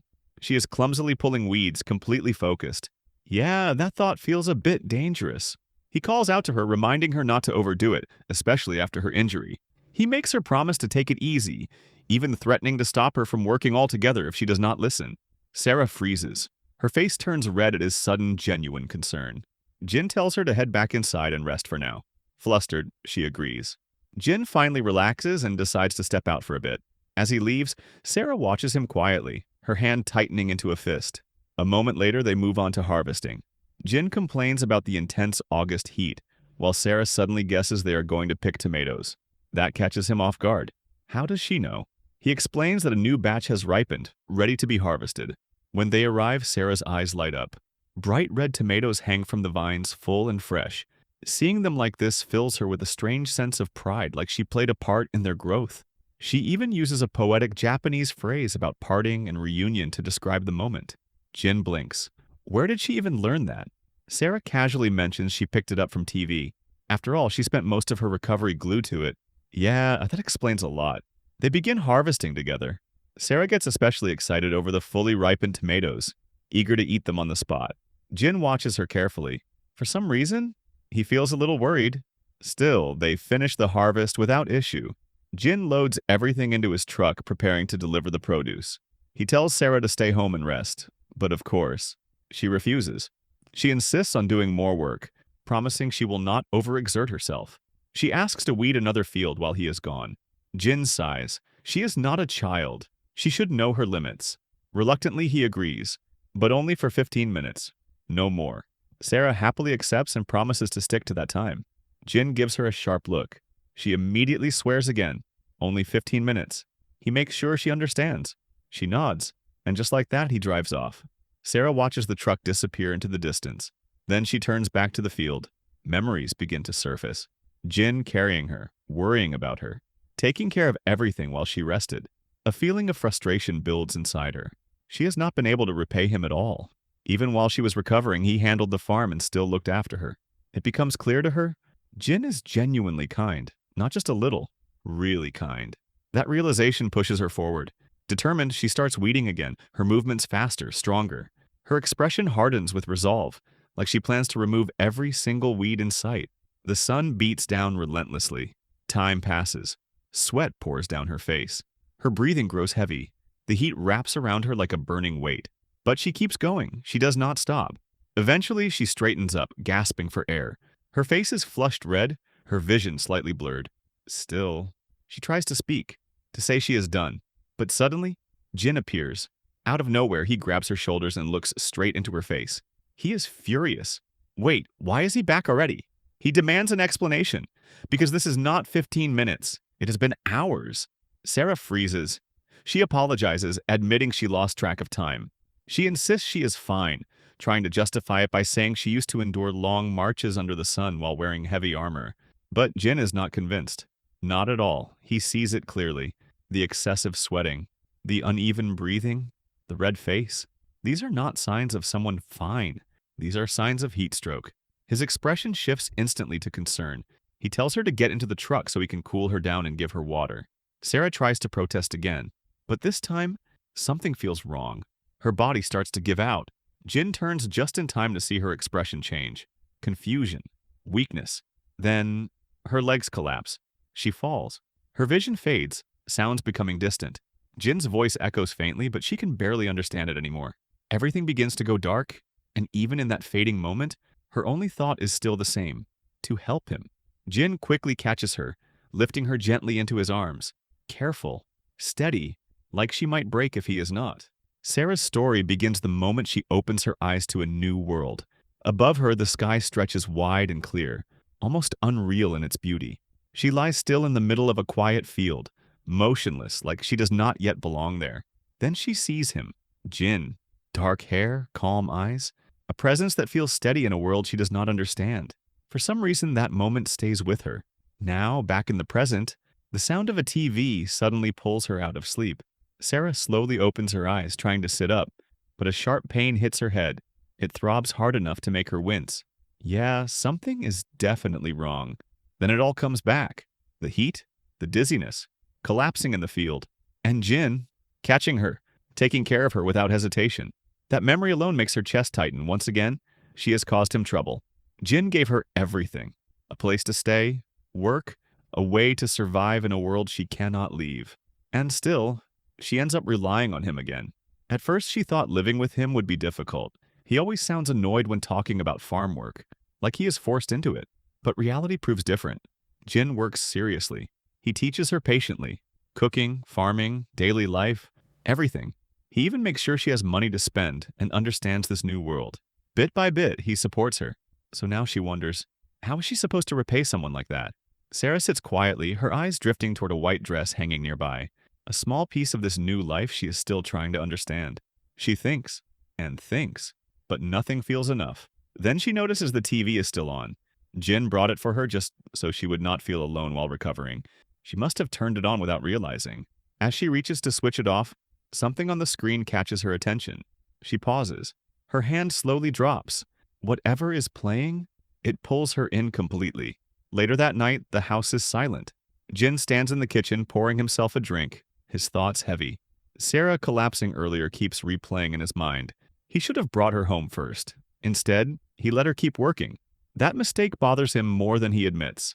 After setting an alarm, he heads back to his room. But the moment he opens the door, he stops. Sarah is sitting there, on his futon. Her face is slightly flushed, her posture stiff, like she is trying to hold herself together. Jin is caught off guard. Of all places, why here? He asks if she is okay, but something about this feels strange. Very strange. Sarah's heart is racing. Still, she gathers her courage and stands up. Jin watches, confused. Then suddenly, she begins removing her outer layer of clothing. Jin reacts immediately, questioning her, but his voice starts to falter, because now he is completely thrown off. Sarah steps closer, then quietly shuts the door behind her. The room goes silent, too silent. She finally speaks, her voice steady despite everything. She wants to sleep beside him. Jin just stands there, frozen. His mind struggles to catch up, his eyes locked onto hers as her words echo again and again. Like, seriously, what just happened? And just like that, the night takes a turn he definitely did not expect. Jin stands frozen. His mind struggles to catch up with what he just heard. Sarah, standing in front of him with a faint blush on her cheeks, calmly expresses her desire to repay his kindness. She invites him to share the futon, just for the night. Wait, is she serious? Jin, usually composed no matter the situation, finds himself completely thrown off. He questions if she truly understands what she is saying, but Sarah nods. She knows exactly what she is doing, and somehow that only makes things worse. Jin's face starts to heat up, his usual calm slipping for once.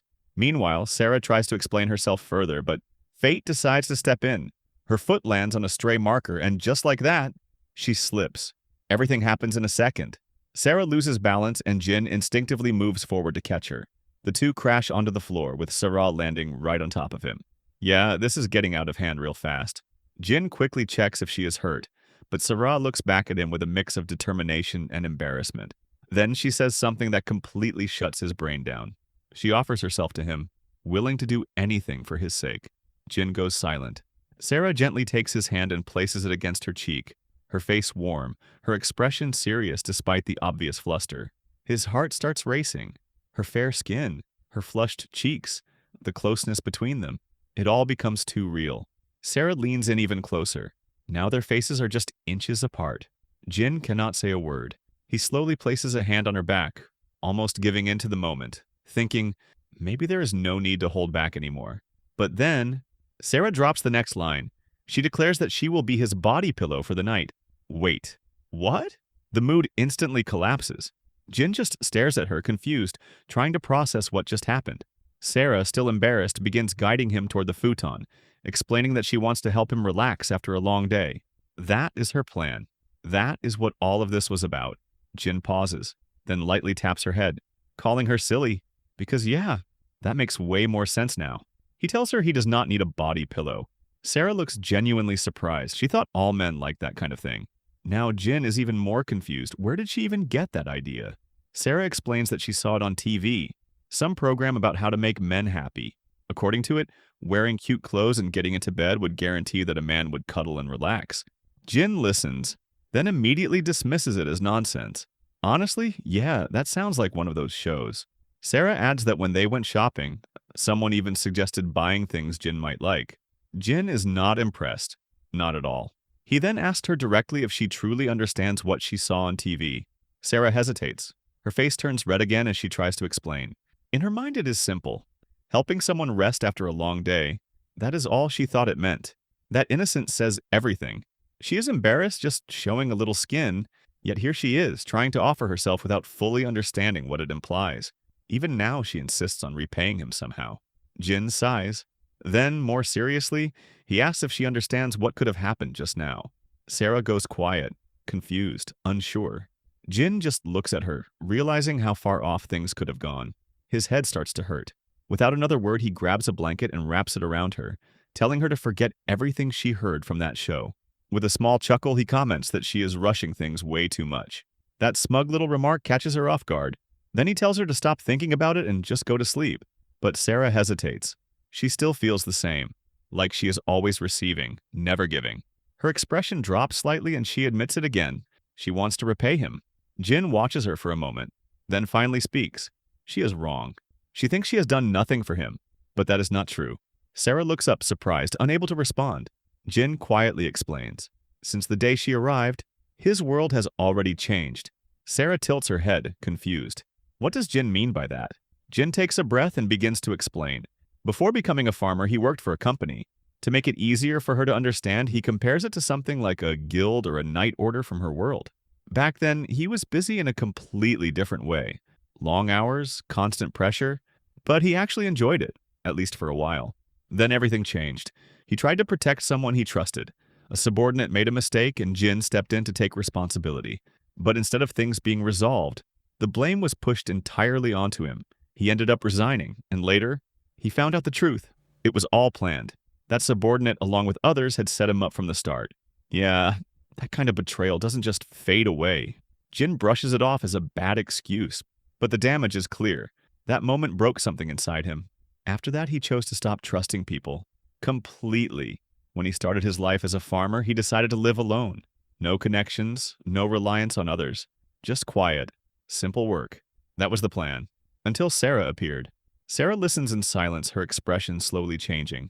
Jin continues. Because of her, things began to shift. He started relying on someone again. He found himself spending time with others, even going to festivals. something he never thought he would do again. Little by little, his world opened up. He talks about it simply, working together in the fields, cooking meals, eating side by side, even going out together. Small moments, but they added up. Before he realized it, his life felt brighter. And the reason for that? Sarah. He tells her not to think she owes him anything, because the truth is, he is grateful to her too. Those words hit hard. Sarah's eyes fill with tears. She did not expect that. For the first time, she realizes she has been helping him just by being there. Jin then admits something else. He has been worried about her. He knows she has no choice but to stay here, to live with him, work on the farm, adapt to a world that is not hers. And deep down, she probably wants to go back home. Sarah freezes, then quickly shakes her head, flustered. Yes, she wants to return. Of course she does. There are people waiting for her, a life she left behind. But she looks down for a moment. When she first arrived, she knew nothing. Everything was unfamiliar, overwhelming. Yet Jin and the people around him helped her feel at ease. Slowly that fear faded. She begins to open up. As a knight, her life was always focused on duty, protecting others, becoming stronger, following in her father's footsteps. That was all she knew. But deep down, she always felt something missing. She watched girls her age enjoying simple things, laughing, living freely. She saw her mother and the maids cooking, sharing moments she could never join, and she felt jealous, because all she ever did was swing her sword. Now, on Earth, everything is different. She does not fully understand who she is here, but the time she spends, it feels real. It feels fulfilling. She looks at Jin. If it is okay with him and everyone else, she wants to stay, at least for now. Jin listens carefully. He can tell she still has mixed feelings. That part has not changed. But hearing that she enjoys being here, that is enough for now. He tells her they should just keep things the way they are. No need to rush anything. No need to force answers. Sarah smiles brightly and agrees. Then suddenly, she looks down thinking, if she cannot return to her world, she glances at Jin again and casually suggests that maybe they should just get married for real. Silence. Jin freezes. Then he explodes. What is she even talking about? His reaction is so strong that it actually startles her. For a second, it looks like she might be hurt, but then she laughs, says it was just a joke. Yeah, not funny. Jin immediately calls her an idiot, adding that marrying someone her age would probably bring down divine punishment or something. Sarah protests, insisting she is an adult. Jin is not convinced. To him, anyone still in their teens is basically a kid. That shocks her. Then suddenly, Sarah remembers something. That question Jin asked earlier, about what happens when a man and woman sleep together. Jin instantly panics. He blurts out that it is not something she needs to know, at all. Seriously, not happening. Sarah just tilts her head, confused again. Jin, on the other hand, desperately wishes she would forget that entire topic. But, of course, she does not. Instead, she smiles and asks him to teach her someday, when she is a little older. And for some reason, Jin's heart skips a beat. Sarah notices his reaction, clearly confused. Jin quickly looks away, brushing it off, saying they will deal with it when the time comes. Sarah pouts, complaining that he is avoiding the question again. Jin immediately shuts it down and tells her to change the topic, then reminds her to get dressed, because, yeah, this conversation has gone far enough. The next morning arrives quietly, but Jin does not feel rested at all. He wakes up early like usual, yet his mind is still stuck on last night. Sarah's words, her actions, that whole situation. Yeah. Sleep did not come easy. He sighs, recalling how casually she got dressed and left his room like nothing happened. It almost feels unreal. Did she even understand what he was doing? Probably not. That thought gives him some relief. Maybe he is just overthinking everything. With that, he heads to the kitchen, and there she is. Sarah, already up, preparing breakfast. Jin pauses for a second, then assumes things are back to normal. No tension, no awkwardness. Just another morning, so he greets her. Sarah turns to him and immediately looks flustered. Yeah, not normal. Jin stops. Something is off. He points out how she seemed completely fine last night when she went back to her room. But now, suddenly, she is acting like this? Sarah covers her face, embarrassed, and admits the truth. She only realized how serious everything was after thinking it through. Great. So now it hits her. Jin stands there, speechless for a moment, then lets out a small smile. At least she understands now. Trying to move on, he offers to help with breakfast. But Sarah refuses, firmly. She insists on doing everything herself. She already knows how to use the appliances, and this time, She wants to handle it alone. That determination catches Jin off guard. He asks if she is really sure. Honestly, it saves him the effort, but still, the timing feels suspicious. Is she forcing herself again? Trying to repay him? But Sarah quickly denies that. She explains that she genuinely wants to learn. Watching Jin cook all this time made her want to try it herself. That answer hits differently. Jin feels his chest lighten a bit and smiles.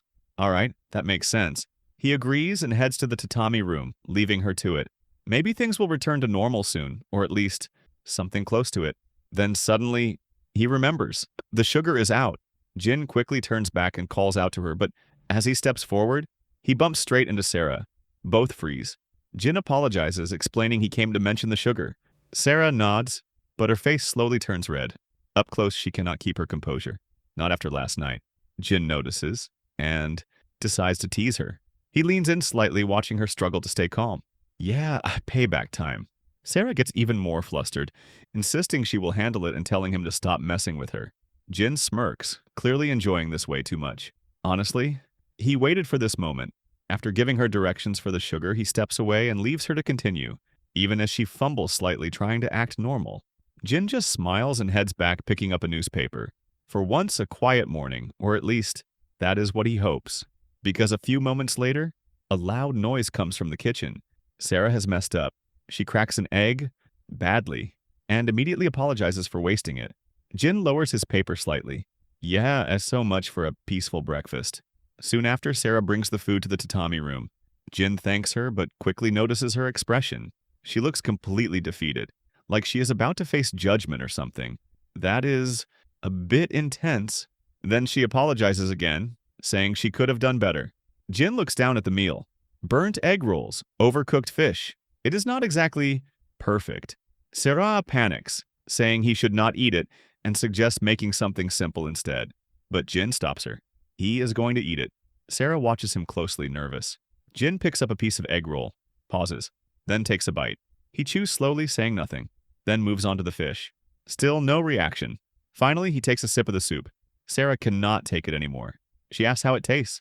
Jin thinks for a moment, then answers honestly. It is edible. Sarah freezes. That is not what she expected. He did not even try to sugarcoat it. But then Jin notices something. The flavors. They match his taste. Sarah quietly admits she made the food with his preferences in mind. Jin looks at the meal again and smiles. The cooking is not great, but the effort? That is obvious, and somehow, that matters more. It has been a long time since someone made food just for him. He thanks her again, sincerely this time. Sarah looks surprised then slowly smiles. Hearing that praise means more than she expected. She asks for another chance to cook in the future. Jin agrees immediately, just reminding her not to overdo it. Sarah promises to improve next time. Jin takes another bite, thinking, yeah, the food is a bit of a disaster, but living like this, it is not bad at all. Then he tells Sarah to stop watching him eat and join in. She hesitates, saying she wants to observe and learn, but Jin shakes his head. That can wait. For now, they eat together. After breakfast, Jin heads outside to start the day's farm work. The morning air is still cool, but he knows it will not last. By midday, the heat will hit hard again. Just as he steps out, Sarah rushes up to him, practically glowing with excitement. She adjusts the straw hat on her head and asks if she is wearing it properly. Her eyes sparkle as she spins slightly, clearly enjoying it way more than expected. Jin pauses. It is just a hat, right? He explains that it is meant to protect her from the sun and reminds her once again not to collapse like before. Sarah nods quickly, promising to be careful. But honestly, she looks more excited about the hat than the warning. She is eager to get back to work. It has been a while and she cannot hide it. Jin lets out a small sigh, but there is a faint smile on his face. He repeats his warning anyway, and this time Sarah pouts. Yeah, she is already tired of hearing it. The two head toward the fields together, their usual routine slowly falling back into place. But then, Sarah suddenly stops. She kneels down, staring at the ground in front of her like she has just discovered something unbelievable. Black sheets cover parts of the field, stretching neatly across the soil. She tilts her head.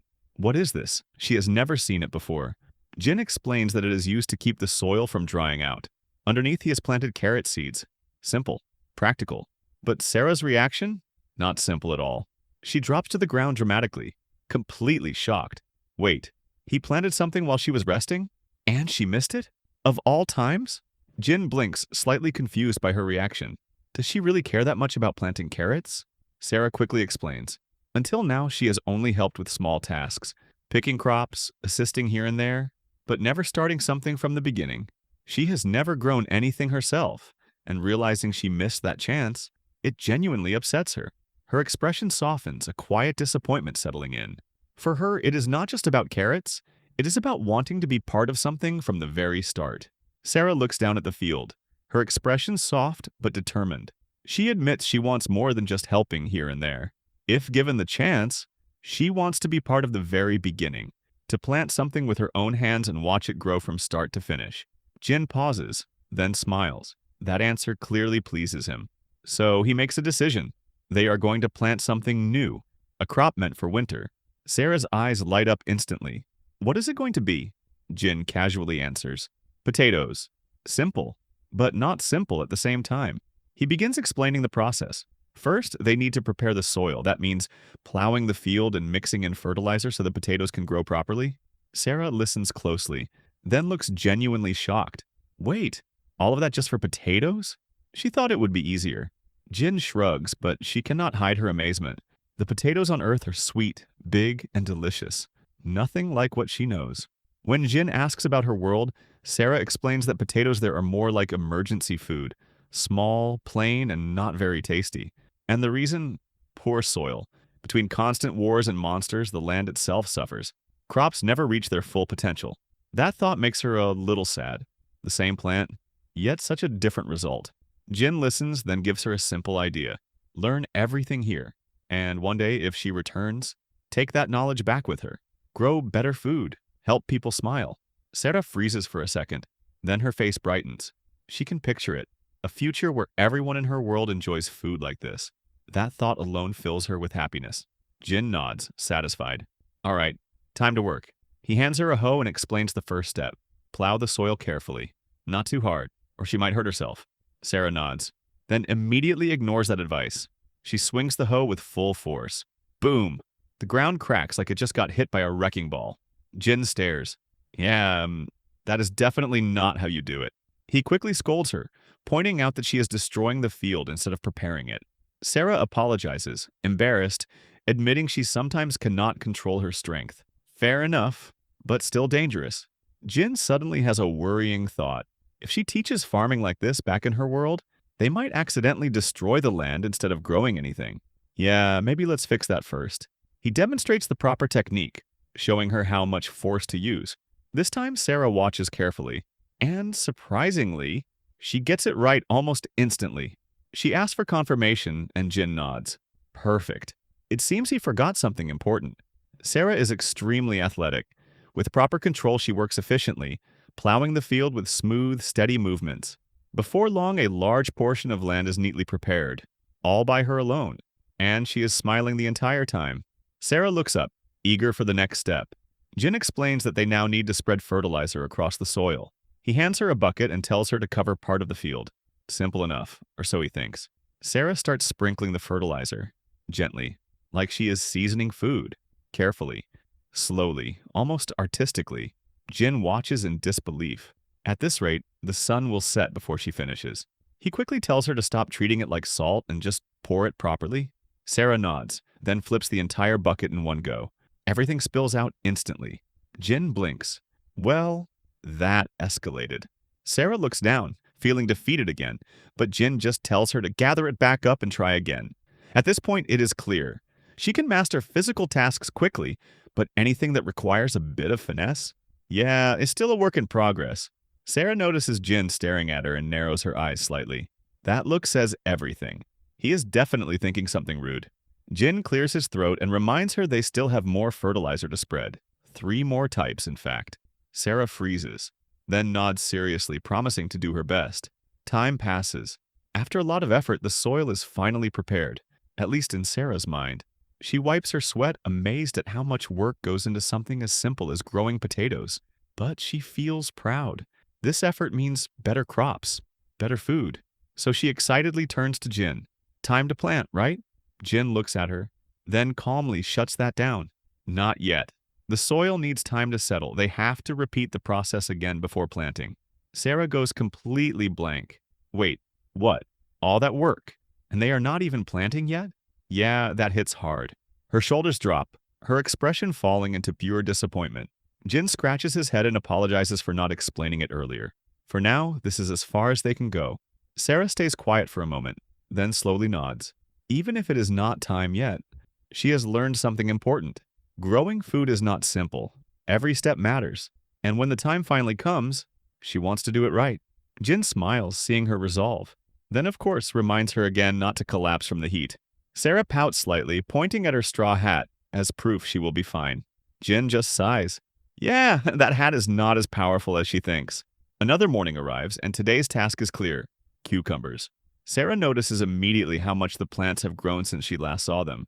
The vines look fuller, the fruits larger, almost overnight. Jin nods, saying that cucumbers can grow quickly, sometimes within 2 to 3 days.